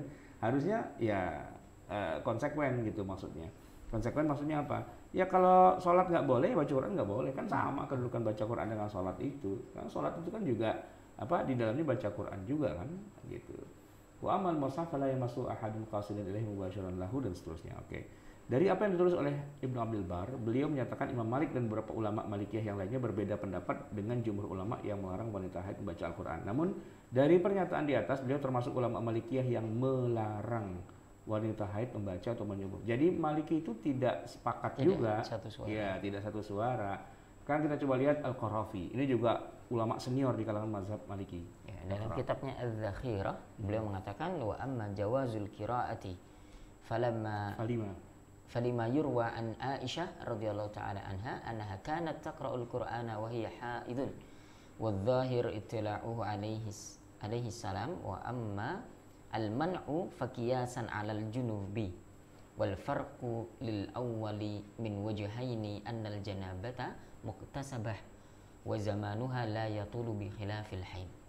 Adapun yang membolehkan wanita haid membaca Al-Qur'an adalah riwayat dari Sayyidah Aisyah radhiyallahu taala anha bahwasanya ia pernah membaca Al-Qur'an dalam keadaan haid, dan itu terjadi dengan sepengetahuan Rasulullah sallallahu alaihi wasallam. Oh, jadi maksudnya alaihissalam itu itulah alaihissalam atas sepengetahuan Nabi Muhammad sallallahu alaihi wasallam. Adapun larangan membaca Al-Qur'an ini dikiaskan kepada hukumnya orang junub. Dan perbedaan dari keduanya ada dua segi, yaitu kalau junub itu terjadi karena kehendak yang melakukan, dan hal ini berbeda dengan wanita haid. Ya, masa junub tidaklah selama tidak masa selama masa haid gitu. Jadi kan jadi gini, konon menurut Imam Malik itu pernah kejadian Aisyah radhiyallahu anha itu tetap membaca Al-Qur'an padahal beliau sedang haid. Wadzahir ibtila'uhu alaihi salatu wassalam. Nah, secara zahirnya itu harusnya Nabi juga tahu dong, gitu kan. Tapi nggak diapa-apain, gitu kan. Nah, jadi menurut mazhab Maliki atau Imam Malik lah gitu kira-kira yang bilang boleh, ya berarti kan boleh gitu. Dan beliau membedakan antara junub dengan haid. Kalau junub kan nggak boleh, kenapa? Kan emang dia sengaja dia berjunub gara-gara dia jima apa segala macam itu atau keluar mani dan bisa langsung mandi, bisa langsung tayamum. Sedangkan kalau orang haid kan bukan dari kemauannya dia dan nggak bisa langsung mandi, nggak bisa langsung sampai tunggu tuh apa namanya masa selesai gitu. Maka ada keringanan lah buat yang haid gitu kan untuk bisa tetap membaca Quran. Cuma yang jadi pertanyaan, kalau dibilang Aisyah itu membaca Al-Quran, hadisnya mana? Nah, kan cuma dibilang ada riwayat. Mana riwayat yang menyebutkan bahwa Aisyah tetap membaca Quran dan Rasulullah membiarkan? Nah, itu yang kemudian dipertanyakan. Gitu. Anda nggak bisa berdalil kalau nggak ada dalil yang kuat, riwayat yang kuat bahwa Aisyah itu melakukan itu di atas pengetahuan Nabi. Ayo, mana? Gitu kan? Nah, itu yang nggak bisa disebutkan di kalangan mazhab Maliki, sehingga dia jadi mazhab yang istilahnya yang menyendiri gitu, yang menyendiri di tengah jumhurul ulama yang semua sepakat tidak boleh membaca Al-Quran gitu. Ad-Dasuqi, ini ulama agak kesinian ya di kalangan mazhab Maliki juga. Wa kadza la tumna'ul qira'ata ba'da inqita'ihi. Bolehnya tidak bolehnya baca Quran kalau sudah inqita'. Inqita' itu apa? Udah terputus darahnya. Kalau masih ngalir deras itu nggak boleh. Tapi kalau sudah selesai inqita' itu sudah mulai boleh. Kalau illa an takuna mutalabbisatan bi janabatin qablahu fala yajuzu. Ya hasilu kalamihi anna al-mar'a idza qata'a haiduha jazalah al-qira'ah illam takun junuban qabla al-haidi. Fa in kana junuban qablahu fala yajuz laha al-qira'ah. Wa qad tabi'a asy-syari'u fi dzalika abqa wa ja'alahu al-madhhab wa huwa dha'ifun wal mu'tamad ma qalahu Abdul Haq wa huwa anna al-haid idza qata'a haiduha la taqra'u hatta taghtasila junuban kanat aw la illa an takhafa an-nisyana. Nah, di sini nih takut lupa itu kata-katanya siapa ini Ad-Dasuqi. Illa an takhafa an-nisyana kama anna al-mu'tamad annahu yajuzu lahal qira'ah halal istirsalid dam 'alaiha kanat junuban am la khafat an-nisyan am la kama saddara bihi Ibnu Rushd fi al-muqaddimat wa sawwabahu. Ya, memang ada sih pendapat yang seperti itu. Nah, begini jadi ceritanya. Saya masih ingat sekali dulu Kiai Haji Ibrahim Hosen. Ini beliau memang sangat punya kekuatan dalam ikhtilaf fikih. Dan beliau kan kalau nggak salah termasuk orang-orang awal yang mendirikan Majelis Ulama juga. Kiai Ibrahim Hosen itu tahun 80-an kira-kira. Nah, itu memang beliau punya madhab yang istilahnya muyassar. Muyassar itu artinya begini. Kalau memang masih ada pendapat yang membolehkan, nggak apa-apa loh kita pindah-pindah mazhab dari mazhab Syafi'i kita ke mazhab yang memudahkan. Nah, saat itu beliau kan membangun dua perguruan, yaitu PT IKI dan IIKI. Nah, IIKI itu kan perempuan semua, penghafal, hafizah. Nah, punya problematika apa? Problematikanya adalah mereka suka haid kan, rutin haid gitu loh. Ini gimana Pak Kiai, kita haid-haid gini boleh nggak baca Quran? Boleh gitu. Nah, bolehnya itu kayak udah mantep banget, padahal itu sebenarnya bukan boleh, sebenarnya tidak boleh. Sebenarnya jumhur bilang tidak boleh. Syafi'i apalagi lebih tegas lagi nggak boleh. Tapi beliau Kiai Abdul Ibrahim Hosen itu mengatakan boleh, ya karena memang ada sebagian ulama, wabil khusus nih catat ya namanya itu Ad-Dasuqi ya dalam hasyiahnya itu memang termasuk yang mengatakan boleh, tapi juga bolehnya istirsal adam itu penting banget itu ya. Ketika masih deras-derasnya nggak boleh, tapi ketika sudah tinggal ngeflek doang, nah ini kan masih masa yang tidak pasti. Nah, disitulah boleh darurat antakhafan nisyan, karena takut kalau kelamaan ini sampai 15 hari ntar gue lupa lagi begitu kan. Yang mana pendapat ini kalau menurut dia mu'tamad nih di dalam mazhab Maliki begitu kan. Sebagaimana dia katakan Ibnu Rushd itu dalam kitabnya Al-Muqaddimat begitu. Tapi kalau Al-Imam An-Nawawi rahimahullah mengatakan itu ngada-ngada, amrun nadir. Orang kok lupa Quran gara-gara cuman haid 6-7 hari nggak baca Quran, padahal kan bisa juga imrarul Qur'ani 'alal qalbi, kan bisa itu dilakukan. Nah, begitu kira-kira perdebatannya. Okay. Baik, yang kemudian secara tegas membolehkan itu ya mazhab Zahiri lah. Kita sudah kenal siapa sih Zahiri itu ya. Mazhab Zahiri memiliki pendapat yang hampir sama dengan pendapat Maliki dan sangat berbeda dengan jumhur ulama. Ibnu Hazm berpendapat bahwa wanita haid boleh membaca Al-Quran secara mutlak karena menurutnya membaca Al-Quran adalah perbuatan baik dan berpahala, dan bagi siapa yang berkeyakinan bahwa membacanya dalam keadaan tidak suci, tidak dibolehkan, maka harus berdasarkan dalil. Dalilnya mana? Dalilnya mana? Begitu biasanya kan.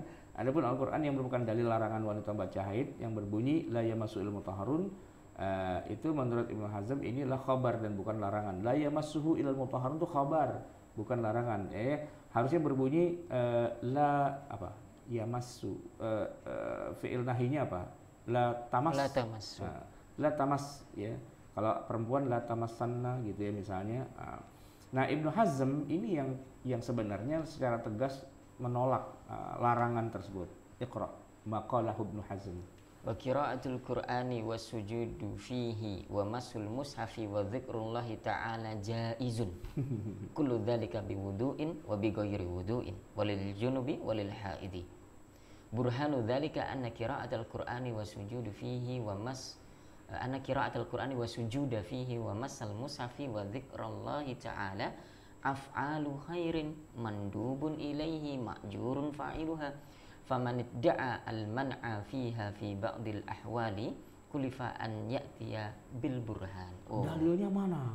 Gitu. Membaca Al-Qur'an, sujud, menyentuh mushaf, ya, zikir, itu semua boleh bagi wanita, jaizun. Semua hal itu boleh dilakukan dengan atau tanpa wudu, dilakukan oleh wanita haid maupun orang junub. Ya, alasannya adalah bahwa membaca Al-Quran, sujud, menyentuh mushaf, zikir itu adalah semuanya perbuatan baik, hukumnya sunnah, berpahala bagi yang melakukannya. Barang siapa yang melarang wanita haid untuk melakukan itu semua, maka harus disertai burhan, kata beliau, alasan. Ini kalau Ibnu Hazm masih hidup, saya cuma tanya, wa kaifa bis shalah? Salat gimana? Salat kan bukannya perbuatan baik, paling baik dong. Wajib bahkan tidak sekedar sunnah. Nah, itu kenapa harus pakai wudhu juga? Gini, atau kita balik, kalau salat harus pakai wudhu nggak? Harus. Kenapa? Kan salat itu baik. Gitu. Kenapa harus pakai wudhu? Ya, kalau Ibnu Hazm bisa jawab lagi, Zat. Wa idza kumtum ila sholati faghsilu wujuhakum. Itu kan ada ayat yang eksplisit tentang wudhu gitu sebelum salat. Nah, ya bisa sih Ibnu Hazm. Tapi memang ini ya disebut sebagai madzhab Zahiri itu karena begitu, Ustaz. Sangat tekstualis begitu. Tekstualis, ya. Oke. Madzhab Zahiri. Oke, kita bahas sebab terjadinya perbedaan pendapat. Nah, kita petakan dulu secara cepat. Jadi tadi jumhur ulama madzhab Hanafi, Syafi'i dan Hambali itu mengatakan terlarang nih bagi perempuan haid dan junub itu membaca Al-Qur'an. Kemudian ada pendapat-pendapat yang membolehkan, salah satunya madzhab Zahiri dan juga sebagian dari ulama-ulama Malikiyah. Kita loncat aja Ustaz Ildan. Oh, langsung aja Ustaz ya. Ini juga sudah kita bahas ini bab 44 karena tema kita sebenarnya di bab 4 sebenarnya. Dari tadi itu kita muter-muter ke yang lain-lain, belum gol-gol juga nih membangun serangan dari bawah. Belum sampai ke mistar gawang lawan ya. Oke, halaman 37 berarti bab 4 hukum memegang mushaf. Jumhur ulama umumnya menyatakan bahwa diharamkan menyentuh mushaf Al-Qur'an bila seseorang dalam keadaan hadas kecil atau dalam kata lain tidak punya wudu. Ya, hadas kecil ya, bukan hadas besar loh. Wudu gitu berarti. Oke. Kata Hanafi. Para ulama Hanafiyah berpendapat bahwa tidak boleh menyentuh mushaf kecuali dalam keadaan berwudu.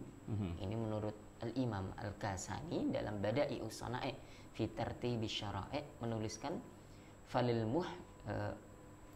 hadathi ahkamun. Wa hiya alla yajuza lil muhdithi ada'u salati li faqdi syarti jawaziha wa huwa al-wudu. Qala sallallahu alaihi wasallam la salata illa biwudu'in wa la massal mushafi min ghairi ghilafin indana. Ada beberapa hukum yang berkaitan dengan hadas kecil, yaitu tidak boleh bagi seorang yang berhadas kecil melakukan salat ya, karena ketiadaan syarat bolehnya yaitu wudu. Ya, Rasulullah Sallallahu Alaihi Wasallam bersabda, la salata illa biwudu'in, tidak sah salat seseorang itu kecuali dengan wudu.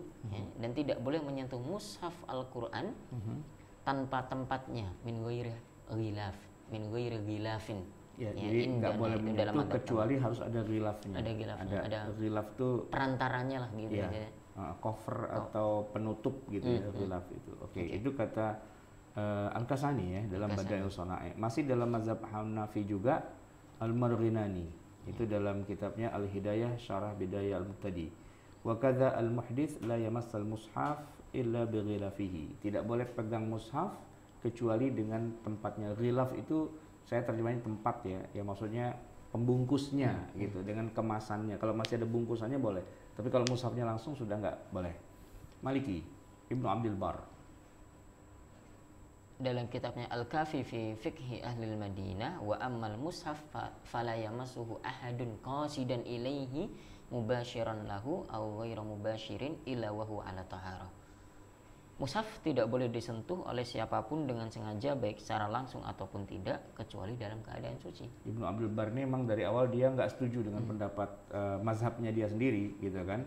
Tapi apakah pendapat yang ini juga mewakili mazhabnya atau beda ya? Tapi yang jelas beliau mengatakan tidak boleh sentuh mushaf. Kalau yang tadi kan kita bicara tidak boleh melafazkan buat yang haid. Okay. Sekarang buat yang mushafnya ini sendiri boleh nggak sih disentuh gitu? Nah itu beliau mengatakan tidak boleh ya. La yamassuhu ahadun qasidan ilaihi. Qasidan. Nah, cuman ada kata-kata qasidan ini menarik nih ya. Dengan sengaja. Nanti tinggal berarti kan begini. Kalau ada orang bawa tas di dalamnya ada mushaf gitu. Itu apakah dikatakan qasidan yamassul mushaf atau tidak? Nah di sini beliau mengatakan la yamassu ahadun qasidan ilaihi, sengaja untuk menyentuhnya. Jadi kalau enggak sengaja dalam arti tidak diniatkan semata-mata mau megang mushaf, itu di luar konteks itu. Imam Ar-Ru'aini ini masih Maliki juga ya? Masih Maliki, Ustaz. Yakni anal muhditha yumna'u min masil mushaf. Hadza madhhabul jumhur. Berarti itu kesepakatan di dalam mazhab jumhurul ulama termasuk Maliki yang menurut, kalau dalam konteks perempuan haid boleh baca Quran, iya. Tapi kalau udah dalam bicara sentuh mushaf, dia bersama jumhur, bersama dengan mayoritas seluruh ulama, bahwa tidak boleh ada orang yang berhadas itu untuk menyentuh mushaf. Hadza madhhabu jumhur. Oke, Syafi'i sudah pastilah ya, Imam Nawawi. Yahrumu al-muhdithi jami'u anwa'is shalah was-sujud wat-tawaf wa masul mushaf. Haram bagi orang yang berhadas itu melakukan semua jenis salat, sujud, tawaf dan menyentuh mushaf. Iya. Ibnu Hajar Al-Haythami dalam Al-Minhaj Al-Qawim, ini syarahnya Muqaddimah Hadramiyah. Yahrumu bil hadathi as-salatu ijma'an wa nahwiha ka sajdati tilawah wa syukur wa khutbat jum'ah wa salatu janazah wa tawaf walau naflan li'annahu salatun kama fil hadith wa hamlul mushafi wa mashu warakihi wa hawashihi wa jildihi al-muttasil bihi. Ya, haram ketika seorang berhadas itu melakukan salat secara ijma, kesepakatan seluruh ulama. Dan hal yang sejenisnya seperti sujud tilawah, sujud syukur, khutbah Jumat, salat jenazah, tawaf ya, sekalipun sunnah itu seperti terdapat dalam hadis, dan membawa mushaf, menyentuh kertasnya, hasyiahnya serta covernya, itu yang covernya yang menyatu itu pun juga diharamkan gitu. Ya. Itu mazhab Syafi'i. Nah, kemudian di mazhab Hambali, para ulama Hanabilah berpendapat sama seperti tiga mazhab sebelumnya, bahwa tidak boleh menyentuh mushaf Al-Quran kecuali dalam keadaan suci. Ini salah satu nukilannya dari Ibnu Qudamah dalam kitab Al-Mughni, wala yamassul mushaf illa tahirin, yakni tahiran minal hadatsaini jami'an. Tidak boleh menyentuh mushaf kecuali dalam keadaan suci, suci dari hadas kecil dan suci dari hadas besar. Oke, berikutnya ada juga Ibnu Taimiyah di Majmu' Fatawa, beliau menuliskan madhabul a'immatil arba'ah annahu la yamassul mushaf illa tahirun kama qala fil kitabil ladzi katabahu Rasulullah sallallahu alaihi wasallam li Amr bin Hazm alla yamassul Qur'ana illa tahir. Madhab Imam 4 adalah tidak boleh menyentuh mushaf kecuali dalam keadaan suci, sebagaimana tertulis dalam surat Rasulullah kepada Amr bin Hazm, la yamassul Qur'ana illa tahirun, tidaklah seseorang itu menyentuh mushaf kecuali dalam keadaan suci. Jadi termasuk Ibnu Taimiyah saja pun juga sepakat dengan imam yang 4 bahwa tidak boleh sentuh mushaf kecuali sudah berwudu. Ya, biasanya kan Ibnu Taimiyah agak-agak berbeda lah gitu dengan jumhur, atau dia berbeda dengan mazhabnya sendiri. Tapi kalau udah bicara sentuh mushaf, ini babnya udah sepakat seluruhnya gitu. Kecuali mazhab ya, zahiri lagi. Dalam pandangan mazhab ini yang diharamkan menyentuh mushaf hanyalah orang yang berhadas besar saja. Sedangkan yang berhadas kecil itu tidak diharamkan. Ibnu Hazm nih dalam kitab Al-Muhalla bil Athar mengatakan wa qiraatul Qur'ani wa sujudu fihi wa masul mushafi wa dzikrullahi ta'ala jaizun kullu dzalika biwudu'in wa bighairi wudu'in walil junubi wal haidhi. Membaca Al-Qur'an, sujud tilawah, menyentuh mushaf serta berzikir itu boleh. Semuanya boleh, baik berwudu atau tidak, dan boleh bagi orang junub dan haid. Oh, ini bahkan hadas besar juga boleh, Ustaz. Iya. Kan Iya. lucu ya. Ya. Menarik memang mazhab zahir ini. Tapi kalau bicara soal mazhab zahir, hari ini apakah masih eksis, Ustaz, mazhab ini? Secara mazhab resminya tidak eksis, tapi secara pemikirannya banyak yang membela. Oke. Ya, sebenarnya mazhab Zahiri sendiri kan didirikan oleh Daud al-Zahiri. Itu masanya masih zaman-zaman awal bersamaan dengan mazhab Syafi'i dan yang lain-lainnya. Tapi kemudian mazhab itu habis, tidak ada yang mengikuti dan bubar. Kemudian ditemukanlah oleh Ibnu Hazm. Ini dia adanya di Andalusia. Istilahnya setuju dengan pemikiran-pemikirannya Daud al-Zahiri yang tidak juga mewariskan satu teks apapun gitu ya. Dan antara Daud dengan Ibnu Hazm itu terpaut 200-an tahun sebenarnya. Jadi apakah benar Ibnu Hazm ini berlandaskan pada pendapatnya Daud ya secara teks gitu? Kayaknya enggak. Jadi Ibnu Hazm hanya secara umum saja itu kira-kira pakai metodenya si Daud itu, yaitu hanya melihat dari sisi zahirnya nas ya begitu ya. Nah, Ibnu Hazm itu begitu. Kemudian mazhabnya Ibnu Hazm yang oleh orang bilang itu representasi dari rebornnya mazhabnya Daud itu, kemudian hilang juga, bubar ya. Karena satu-satunya rujukan cuma kitab Al-Muhalla saja. Kita tidak mencatat setelah itu ada orang yang kemudian meneruskan cara berpikirnya Ibnu Hazm ini sepanjang sejarah. Kecuali di abad 20 sekarang ini.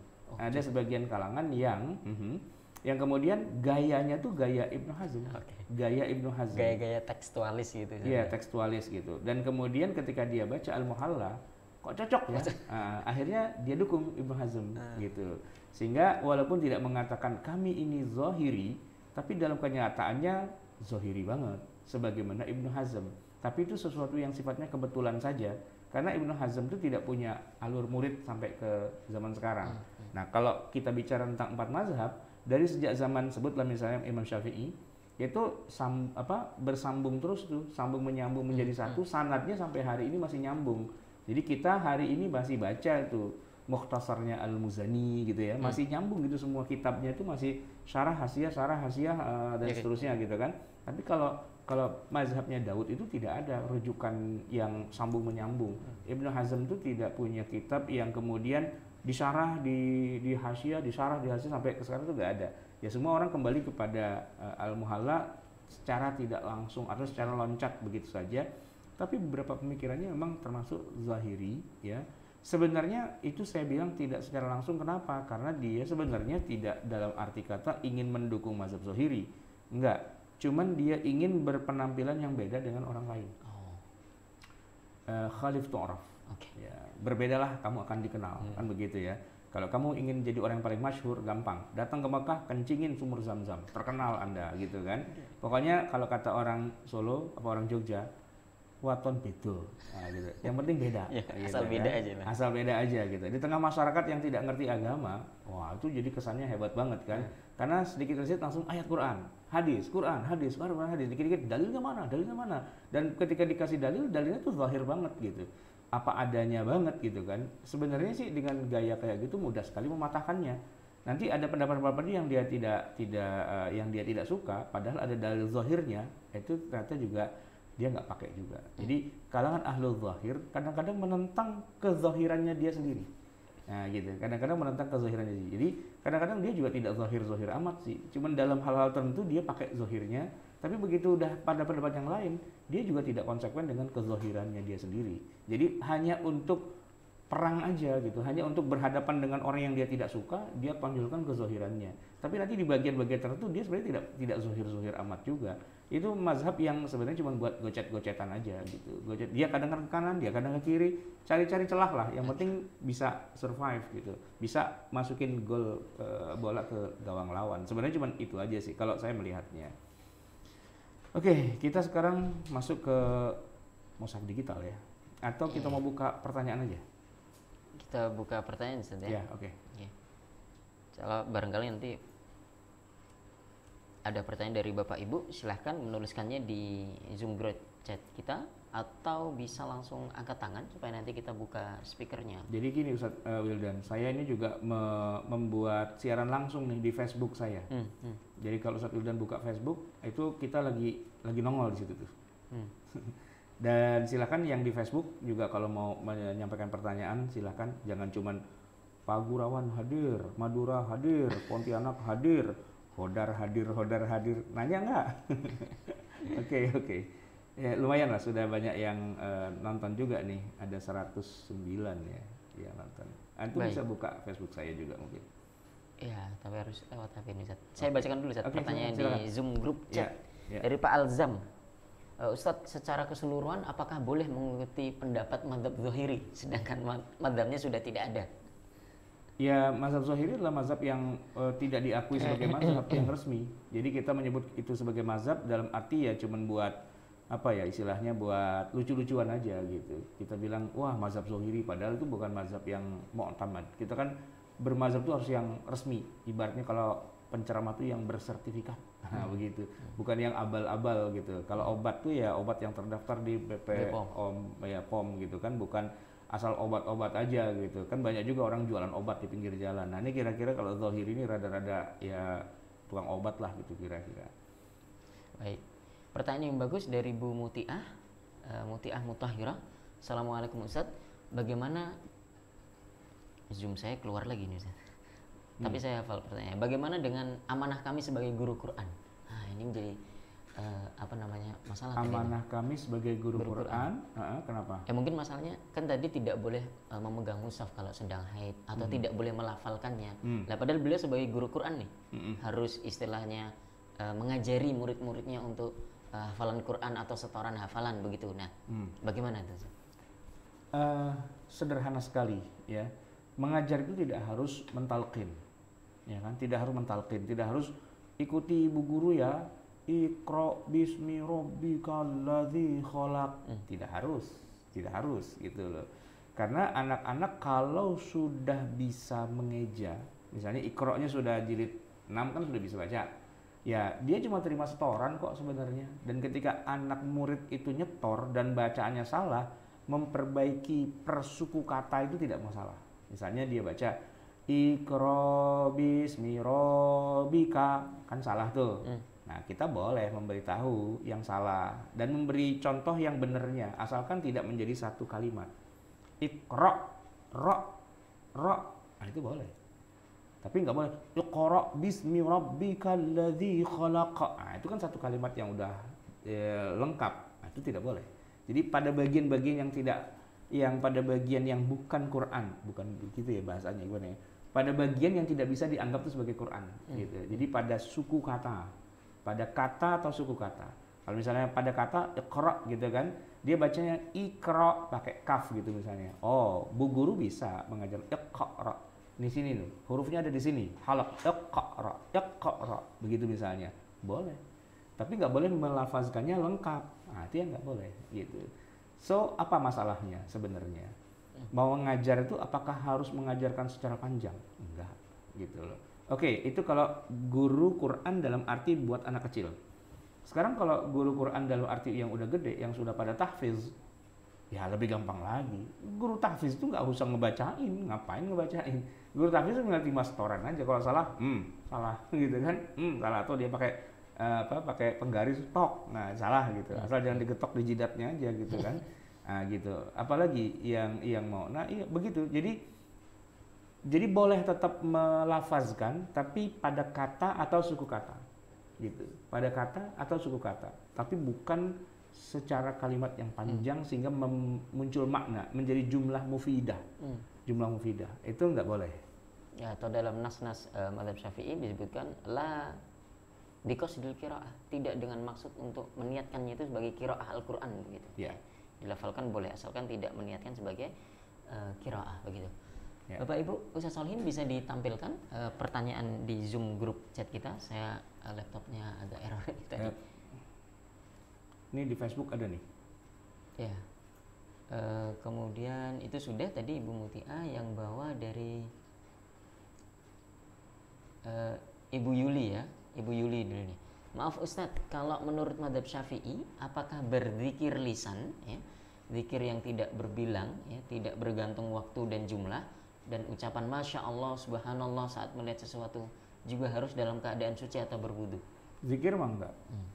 Zikir bebas. Ya itu sepakat lah. Yang tidak boleh itu baca Quran. Niatnya jadi gini, zikir walaupun pakai ayat Quran, asalkan niatnya bukan baca Quran, hanya zikir, itu sudah sepakat dibolehkan. 4 mazhab semuanya sepakat boleh. Karena niatnya bukan baca Quran, walaupun bunyinya adalah misalnya Rabbana atina fid dunya hasanah wa fil akhirati hasanah wa qina adzabannar, itu doa gitu kan. Atau subhanallah, subhanallah, subhanallah itu kan ayat Quran juga. Subhanallah walhamdulillah wala ilaha illallah wallahu akbar itu juga sabul mubiqat itu juga ayat Quran semuanya itu kalau diniatkan sebagai zikir nggak jadi masalah. Mau itu Syafi'i, mau Maliki, mau Hambali, mau yang lain semua sepakat. Oke. Begitu Ibu Yuli, jadi tidak perlu dalam keadaan suci atau berwudu soal berzikir gitu. Dari Pak Prasetyo, bagaimana dengan pendapat ulama kontemporer Saudi, Ustaz? Apa itu? Ya soal ini, soal memegang mushaf atau membaca mushaf. Kalau ulama di Saudi sepakat, rata-rata ulama Saudi itu mazhabnya Hambali. Iya. Yang di Indonesia yang suka ngerujuk Saudi itu, kalau memang benar-benar Saudi beneran, ya kita kan lulusan Saudi juga nih, Lipia ya kan, pastilah sepakat nggak boleh gitu. Yang bilang boleh itu yang zohiri sebenarnya itu, yang tidak bermazhab gitu istilahnya. Baik. Kalau dia masih bermazhab pasti bilang nggak boleh. Karena merujuk ke mazhab intinya, induknya. Iya. Baik. Dari Pak Hairuddin, Ustadz, bagaimana dengan wanita haid yang memutar murotal MP3 di speaker aktif?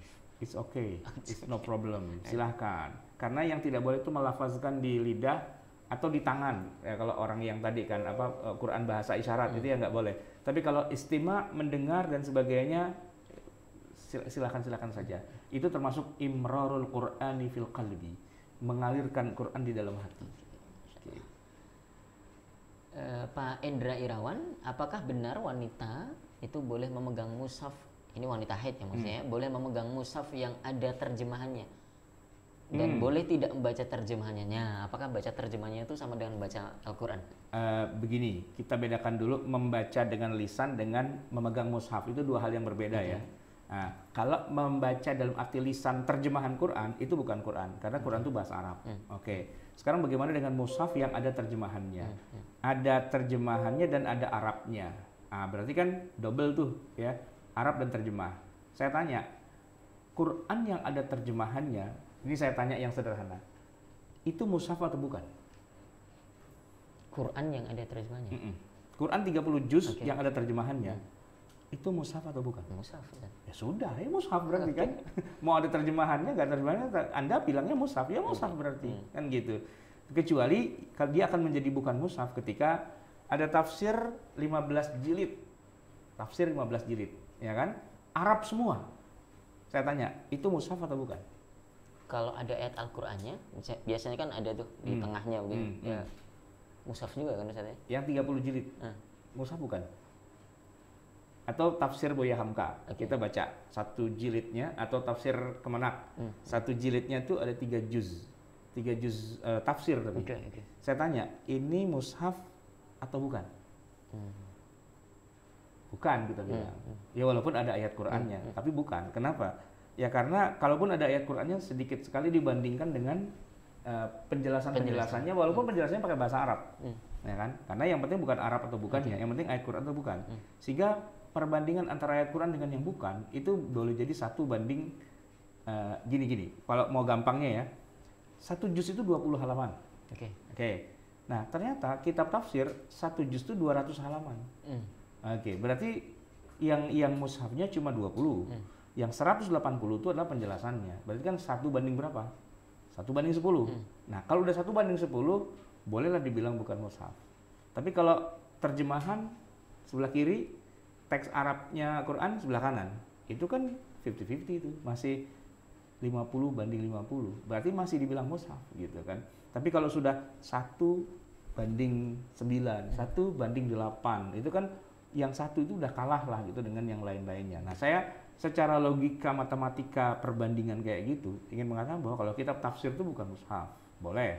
Tapi kalau Quran dan terjemahnya, nah itu mushaf gitu. Oke, baik. Selanjutnya dari Pak Endra Irawan, apakah benar wanita oh itu sudah tadi Pak Endra, mohon maaf. Dari Pak Danim Slendeni, Pak Ustadz mohon jelaskan perbedaan hukum terhadap mushaf dengan adab terhadap mushaf. Kalau hukum kan bicara tentang boleh tidak boleh. Kalau adab itu masalah sopan santun. Sopan santun kita soal afdoliyah. Soal afdoliyah. Iya, misalnya katakanlah mushaf itu harus misalnya ketika membaca Al-Quran menghadap kiblat, gitu tidak senderan atau tidak itu dalam namanya adab membaca Al-Quran ya, dengan mushaf atau dengan tanpa mushaf dan sebagainya gitu. Tapi yang ini adalah hukum muamalah kita dengan mushaf gitu loh. Sebenarnya nggak cuma yang berhenti sampai boleh nyentuh apa enggak, tapi yang inti itu di situ sebenarnya. Nanti akan juga ada perbedaan pendapat tentang boleh nggak mushaf itu dipegang tangan satu dimasukin kantong. Sebagian ulama di Saudi misalnya itu memakruhkan. Makanya dulu di Saudi itu tidak dibolehkan ada mushaf yang dicetak kecil masuk kantong. Mushaf pocket. Kenapa? Anta aina ada buka ma'al Quran. Di mana adab Anda pada Quran? Quran itu agung. Jadi mushaf tuh makin gede makin bagus. Cuman yang buat ngapalin Quran kemana-mana bawa mushaf segede gitu, repot juga kan. Akhirnya dimasukin yang dicetak yang kecil masukin kantong. Nah, sebagian ulama kita itu bilang nggak boleh tuh, ente nggak beradab sama mushaf. Ngapain mushaf sekecil itu gitu kan? Termasuk juga mushaf yang buat mas kawin gitu misalnya. Cuman kecil ya, saya pernah punya mushaf tuh sekecil gitu kan. Nah, itu bagus kan, tapi nggak bisa dibaca. Jadi buat iseng-iseng doang. Itu juga dibilang buat apa bikin mushaf sekecil itu, buat iseng-iseng doang gitu, buat jimat lah, buat apa. Itu nggak boleh misalnya begitu kan. Nah, jadi makin tebal, makin megah, makin mewah Al-Quran itu, mushaf Al-Quran itu makin bagus gitu adabnya. Tapi itu adab lah ya. Nah, yang sedang kita bicarakan bukan adabnya, tapi hukum. Boleh nggak disentuh? Gitu. Oke, baik. Begitu Pak Dani Musnadani. Ini ada pertanyaan dari YouTube juga Ustaz. Ya. Dari Ibu Rena. Assalamualaikum Ustaz, bagaimana kalau sebagai santri di pondoknya itu diwajibkan setor hafalan walaupun sedang haid? Berhenti aja, keluar aja dari pondok itu, kagak jelas gitu loh. Anda ingin menghafal Quran tapi Anda menginjak-injak Al-Quran, itu nggak benar. Nggak benar, karena bertentangan dengan semua mazhab yang ada kecuali zahiri gitu. Anda mau bangun mazhab zahiri apa gimana gitu kan? Gini, kalau wajib setor hafal Quran walaupun lagi haid, sekarang setuju nggak kalau lagi haid itu ikut sholat 5 waktu? Boleh nggak? Sah nggak? Sederhana aja gitu. Kan baik. Nyetor Quran, hafalan Quran kan baik. Ya itu logikanya Ibnu Hazm begitu. Dia membolehkan wanita haid baca Quran dengan alasan baca Quran itu baik. Masa perbuatan baik nggak boleh? Ya udah kalau gitu saya sholat. Sholat kan baik. Ya kan? Nah, tapi kan ada hukum gitu loh. Ada ketentuan yang jumhurul ulama semua sudah sepakat. Gara-gara nggak belajar fikih, belajar cuma pakai dalil zahir doang, akhirnya jadi nginjak-nginjak Al-Quran. Itu tidak boleh. Suruh pulang, nggak usah belajar di tempat kayak gitu. Belajar di tempat yang masih ada orang ngerti ilmu agama. Bukan cuma sekedar hafal-hafal doang, tapi menginjak-injak syariat Islam. Itu nggak bener kayak gitu. Oke. Pertanyaan berikutnya di Facebook nih, Ustaz nih. Dari Ibu Endah Aprilia. Yeah. Ustadz, untuk wanita yang hampir 1 tahun sering mengalami istihadah, bagaimana ya untuk membaca Al-Qur'annya? Istihadah itu bukan haid, boleh baca Quran. Sholat juga boleh, wajib malah. Ini masih agak bingung antara istihadah, haid dan nifas. Gitu. Yang nggak boleh itu adalah haid dan nifas. Sedangkan kalau dalam keadaan istihadah gitu kan, itu bukan cuman boleh, tapi malah wajib kalau sholat 5 waktu, puasa juga wajib, baca Quran juga ya sunnah lah ya, gitu, boleh gitu intinya. Oke, istihadah ya. Oke. Dari Ibu Korina, Assalamualaikum Ustaz. Ya, Assalamualaikum warahmatullahi wabarakatuh. Izin bertanya, kalau kirim Fatihah kepada orang yang sudah meninggal ketika haid, tapi tidak dilafalkan, Terus diapain? di batin. Boleh nggak Ustaz? Ini pertanyaannya cukup unik nih. Begini. Membaca Al-Quran itu berpahala. Membaca Al-Quran itu berpahala, ya. Tapi syaratnya harus membaca dalam arti mulutnya itu qomat kamit. Walaupun tidak bersuara. Setidak-tidaknya mulutnya qomat kamit. Baru itu yang dikatakan setiap huruf itu mengandung 10 kebaikan, ya. Alif lam mim itu menjadi 30 kebaikan gitu. Itu tapi dengan syarat dilafazkan dengan lidah gitu. Walaupun tidak terdengar nggak apa-apa, boleh dibaca dengan keras, boleh dibaca dengan sir istilahnya begitu, tapi yang qomat kamit gitu. Baru itu mendatangkan pahala. Tapi kalau cuma sekedar di batin saja di hati, nah itu tidak mendatangkan pahala. Kalau pahalanya tidak datang, yang mau dikirimin apaan? Ya, kan ngirim pahala, mengirim pahala. Pahalanya ada nggak? Enggak. Ya apa yang mau dikirim? Atau sampai si paketnya begitu dibuka, kosong. Mohon maaf, Anda belum beruntung.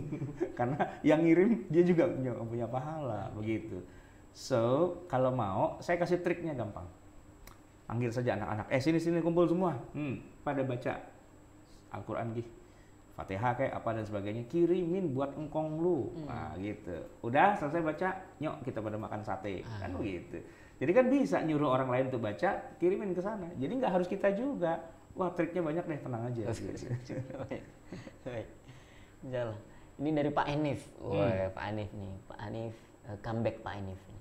Quran dibukukan menjadi mushaf di zaman sahabat. Sementara ayat dilarang menyentuh mushaf adalah sebelum lembaran-lembaran Quran itu dibukukan menjadi mushaf. Waduh. Lalu bagaimana dengan memegang kitab tafsir yang Ustadz jelaskan, itu misalnya jilid 1 yang hanya berisi 3 juz.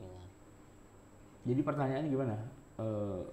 Hukumnya pegang kitab tafsir apa gimana? Tadi kan ya, barangkali ada dua nih, Ustadz. Ini yang pertama bagus banget mukadimahnya. Quran kan dibukukan menjadi mushaf itu kan baru di masa sahabat. Quran dibukukan menjadi mushaf. Oke. Itu baru di masa sahabat. Sementara dibukukan di masa sahabat. Jadi buku ya? Iya, dibukukan menjadi mushaf. Quran dibukukan menjadi mushaf itu di masa sahabat. Berarti di masa Nabi belum ada? Belum ada mushaf gitu. Siapa bilang? Menurut beliau. Enggak. Sementara ayat dilarang menyentuh mushaf itu kan sebelum lembaran-lembaran Quran dibukukan gitu. Jadi kan ini kalau kita berpikir bahwa mushaf itu adalah yang sudah jadi buku. Padahal enggak. Mushaf itu adalah yang ditulis di atas suatu benda. Masih ingat kan bagaimana dulu Umar bin Khattab radhiyallahu anhu sebelum masuk Islam itu adegannya lagi tergesa-gesa menuju rumah Nabi dengan membawa pedang terhunus mau memenggal kepala Nabi. Ini orang nih bikin kerok aja nih di tengah Mekah. Lalu orang-orang bilang, mau kemana Umar? Mau bunuh Muhammad itu. Ente nggak usah bunuh Muhammad, ente pikirin aja tuh adik ente tuh, dia udah masuk Islam loh gitu. Balik arah dia ke rumah adiknya. Siapa namanya? Fatimah. Nah, gitu kan. Nah, pada saat itu kemudian Fatimah menghadapi Umar dengan posisi dia lagi pegang mushaf itu. Selembar tulisan. Kalau nggak salah dalam riwayat itu disebutkan itu ayatnya Toha. Ma anzalna ilaikal qur'ana litashqa dan seterusnya kan gitu. Ternyata Umar terdiam dia dan tercengang dan kemudian minta, apa itu yang kamu pegang itu? Kata adiknya, nggak boleh, kamu kafir, nggak boleh pegang ini. Wah, begitu kan. Itu sudah ada mushaf di masa itu gitu loh. Tapi jangan berpikir mushaf cetakan Kementerian Agama 30 juz yang ada tulisannya tidak diperjualbelikan, bukan itu. Tapi mushaf itu sudah ada di zaman Nabi.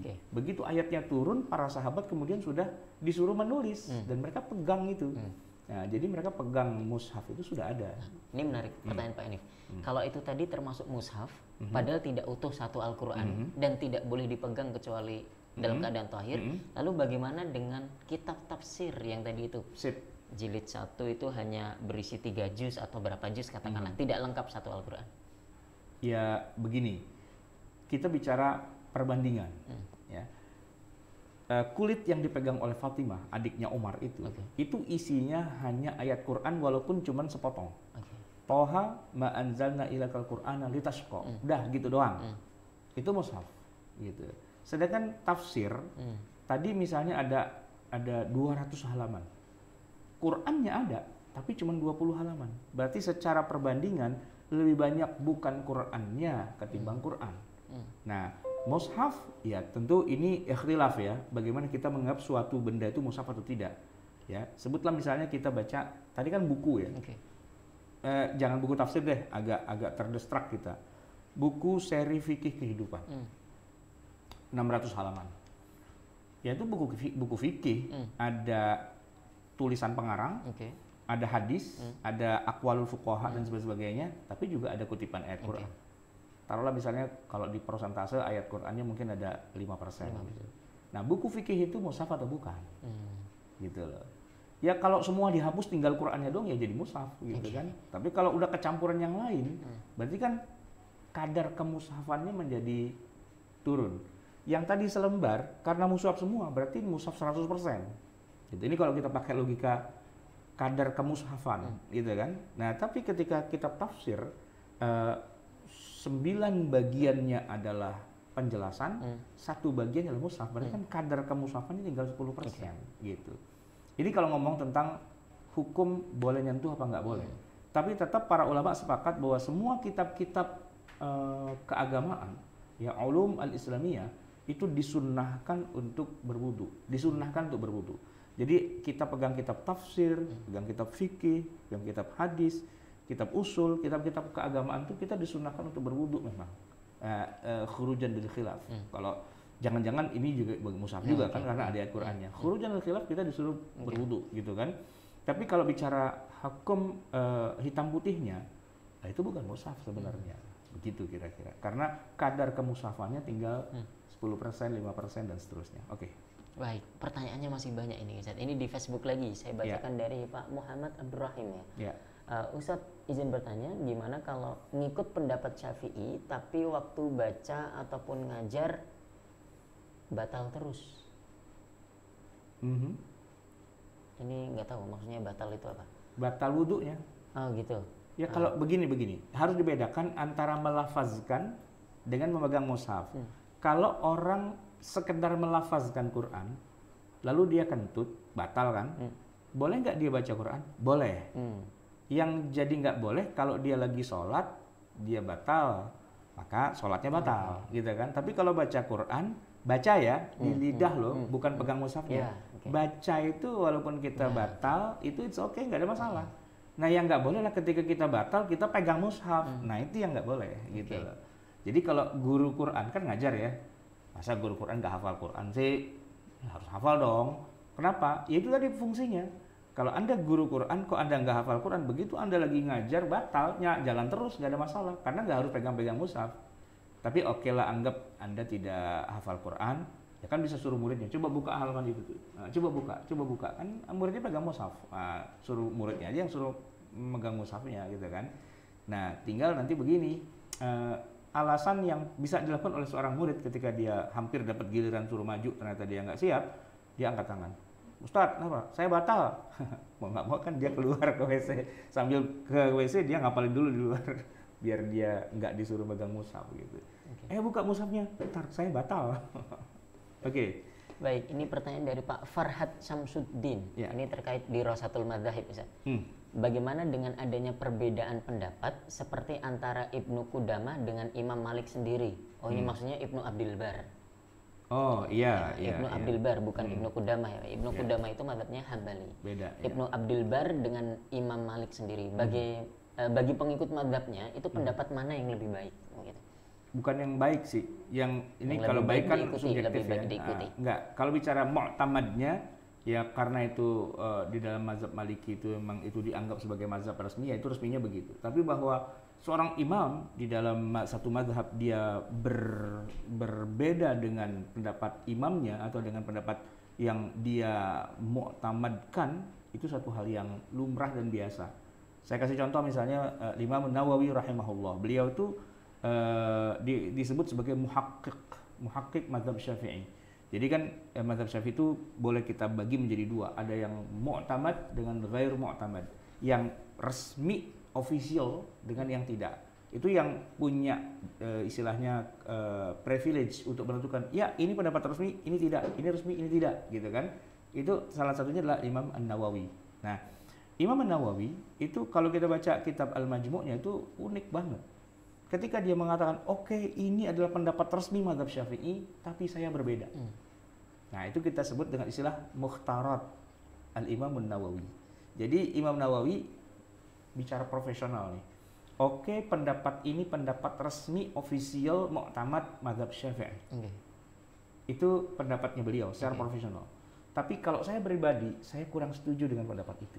Saya punya pendapat saya pribadi, itu malah yang ini. Nah, gitu kan. So, berarti yang mu'tamad yang mana? Yang pendapatnya Imam Nawawi kah?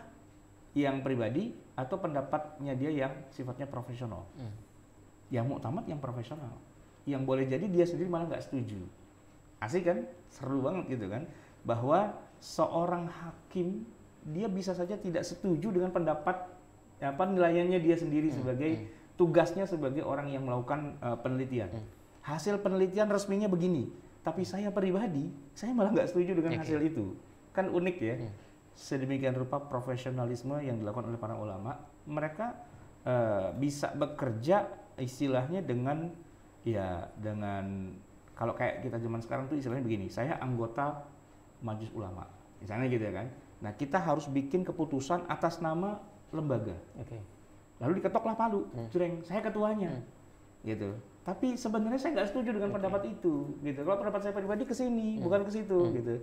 Tapi kan itu profesional, jadi kan dia tidak kemudian mengatakan, wah enggak salah dan sebagainya, benar cuma saya doang, enggak, gitu. Jadi dia bisa bedakan ini pendapat saya pribadi dan ini pendapat jamaah. Saya lanjutkan Zat.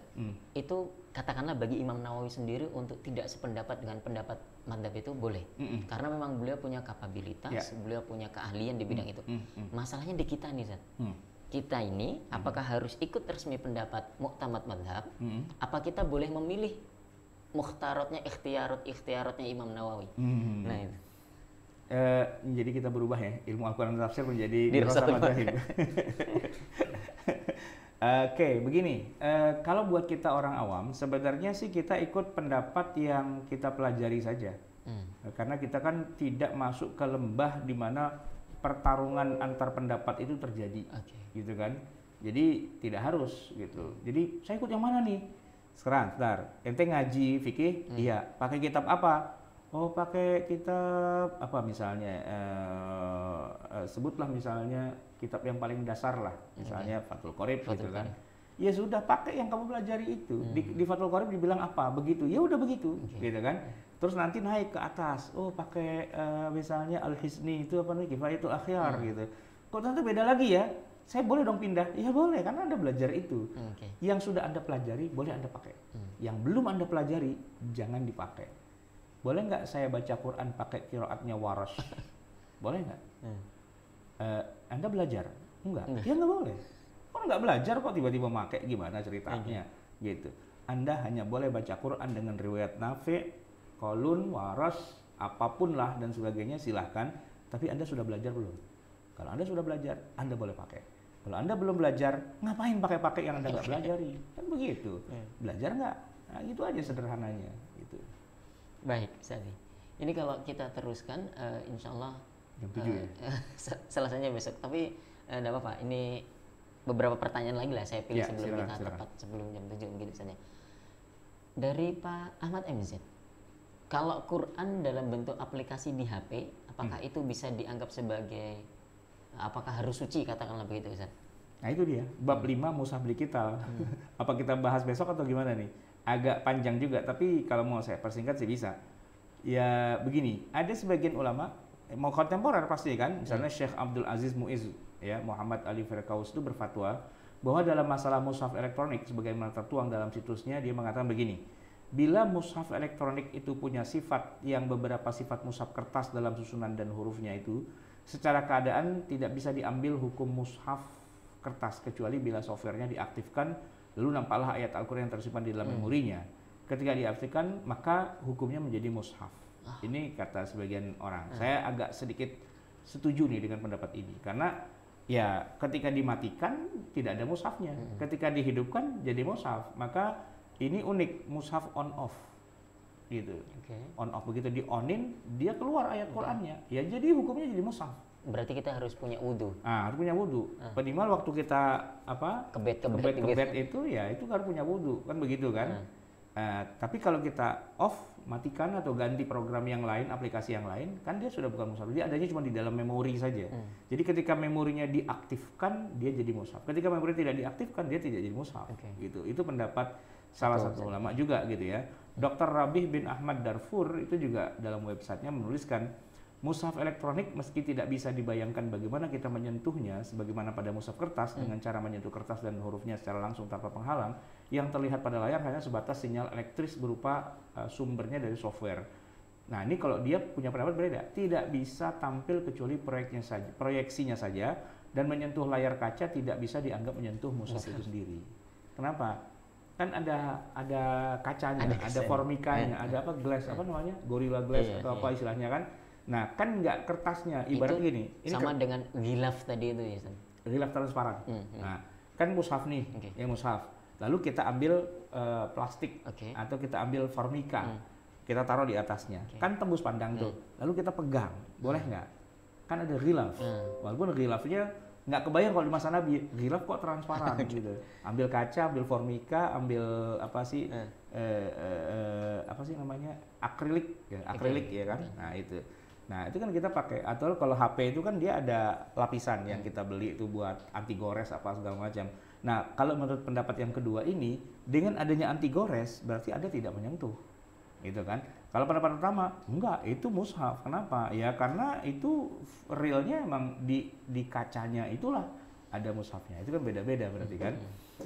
Sehingga ya setidaknya itu ada khilafiyah gitu. Setidaknya ada khilafiyah tentang bagaimana mushaf elektronik itu. Kalau diaktifkan dia jadi mushaf, kalau dimatikan tidak. Tapi ketika diaktifkan boleh nggak disentuh? Sebagian mengatakan boleh, sebagian mengatakan tidak dengan alasan ada lapisan anti goresnya. Baik, barangkali ini terakhir. Bisa saya bacakan dari pertanyaan dari Facebook ya ini, dari Ibu Syifa. Assalamualaikum Ustadz, bagaimana jika wanita sedang haid ingin memindahkan mushaf ke tempat yang lebih aman? Kalau dalam posisi dia tidak terburu-buru, tidak tergesa-gesa, maka dia ambil alas, ambil tisu atau sapu tangan atau alat yang lain yang bisa buat memindahkan. Kalau tidak terburu-buru. Tapi kalau misalnya jatuh di jalanan, kalau pakai nyari dulu keburu dilindas orang, keburu diinjak, maka itu penyelamatan. Ya wad-daruratu tubihul mahdzirat gitu. Jadi lihat konteksnya juga. Boleh nggak kita selamatkan mushaf nih, ya kan? Ada orang di masjid mushafnya jatuh. Kemudian ini ada jamaah mau keluar dari masjid buru-buru. Wah, ini keinjak-injak, udah angkat buru-buru. Walaupun kita tidak ada wudu misalnya gitu, atau bukan lagi haid, nggak masalah. Karena ini penyelamatan. Gitu. Tapi kalau dalam suasana yang aman-aman saja dan seterusnya gitu kan, lagi haid nih, nah panggil orang, tolong tuh mushafnya diberesin tuh, jangan taruh di situ ntar keinjak orang apa segala gitu kan. Maka biar orang lain, atau kalau nggak ada orang lain ya pakai alat perantara yang tidak membuat dia jadi memegang secara langsung, entah dengan sapu tangan, entah dengan tisu dan sebagainya gitu. Baik Ustadz, namanya cukup sekian Ustadz. Kita sudah sampai jam 7 tepat nih di jam laptop saya. Kita tadi mulai jam 5 lebih sedikit begitulah, hampir 2 jam. Bapak Ibu yang dirahmati Allah Subhanahu wa taala, terima kasih sudah mengikuti kajian Sekolah Fikih Live pagi hari ini. Sangat banyak ilmu dan faedah yang bisa kita dapat, termasuk dari pertanyaan Bapak Ibu sendiri, karena itu memang ya menambah kekayaan dari kajian kita ini Ustaz ya. SFL ini sangat menarik, Bapak Ibu bisa baca PDF-nya, kemudian kita syarah secara live di sini, termasuk Bapak Ibu bisa langsung bertanya dan ikut interaktif di kajian kita ini, maka jangan lewatkan SFL berikutnya begitu. Kita sama-sama tutup kajian pada pagi hari ini dengan membaca doa kafaratul majelis untuk nanti dilanjutkan Ustaz Sarwat membaca doa. Saya Wildan Jauhari mewakili seluruh tim yang bertugas pada hari ini. Mohon maaf jika ada kekeliruan. Subhanakallahumma wa bihamdika asyhadu an la ilaha illa anta astaghfiruka wa atubu ilaik. Tafadhal Ustaz. Ya, mari kita tutup kajian kita pada pagi hari ini dengan sama-sama kita berharap semoga Allah Subhanahu wa taala menerima semua amal-amal kita. Semoga kajian kita hari ini diberkahi dan dijadikan sebagai pemberat timbangan amal kita di akhirat kelak, dianggap sebagai bagian dari ibadah kepada Allah Subhanahu wa taala. Apa ada yang kurang? Oh, ada info Bapak Ibu bisa ikut seminar waris juga nih. Kita Rumah Fikih bikin kelas waris online. Oh ya. Kelas waris online itu informasinya bisa Bapak Ibu lihat di rumahfikih.com atau juga ikut di Facebooknya Rumah Fikih, itu ada informasinya di sana, atau di Instagramnya juga ada bagaimana cara. Besok ya? Besok. Besok ini kan hari Jumat. Hari Jumat. Berarti besok, besok pagi ya. Jam berapa kita mulai? Besok insya Allah jam 8 kita mulai, selesai sampai jam 2 begitu ya. Jadi Bapak Ibu yang belum mendaftar dan pengen gitu ya, itu buruan daftar karena ini kuotanya terbatas ini. Kemarin itu sudah hampir limit banget, tinggal sedikit begitu kuotanya. Atau malah sudah ditutup? Insya Allah hari ini ditutupnya, hari ini Jumat sore atau malam nanti tergantung kuotanya sudah terpenuhi atau belum begitu. Bapak Ibu yang bisa ingin mendaftar begitu ya, bisa hubungi Ustadzah Isnawati, nomornya sudah ma'ruf sekali, ada di website kita, di Facebook kita juga ada, di Instagram kita juga ada. Insya Allah Bapak Ibu ya mampirlah ke rumah digital kami, begitu akan banyak informasi. Kalau misalnya sudah penuh, kita akan bikin batch yang kedua mungkin ya. Bisa jadi begitu Ustaz. Karena tadi malam saya dapat kabar kayaknya sudah hampir penuh. Jadi kalaupun daftar juga nggak apa-apa, daftar saja.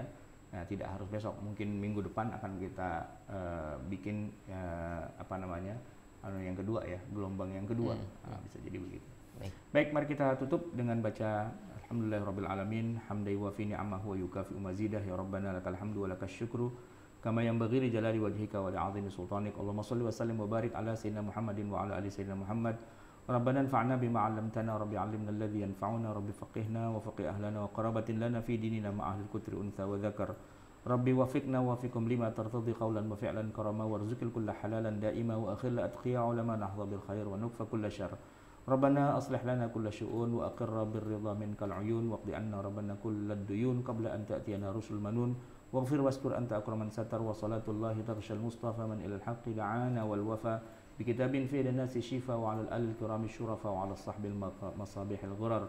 Allahumma hdina bihudak waj'alna mimman yusari'u fi ridhak wa la tuwallina waliyan siwak wa la taj'alna mimman khalafa amraka wa 'asak wa hasbunallahu wa ni'mal wakil wa la haula wa la quwwata illa billahil 'aliyyil 'azim. Wa sallallahu ala sayyidina Muhammadin wa ala alihi washabihi wasallam walhamdulillahi rabbil alamin. Wassalamualaikum warahmatullahi wabarakatuh. Waalaikumsalam warahmatullahi wabarakatuh.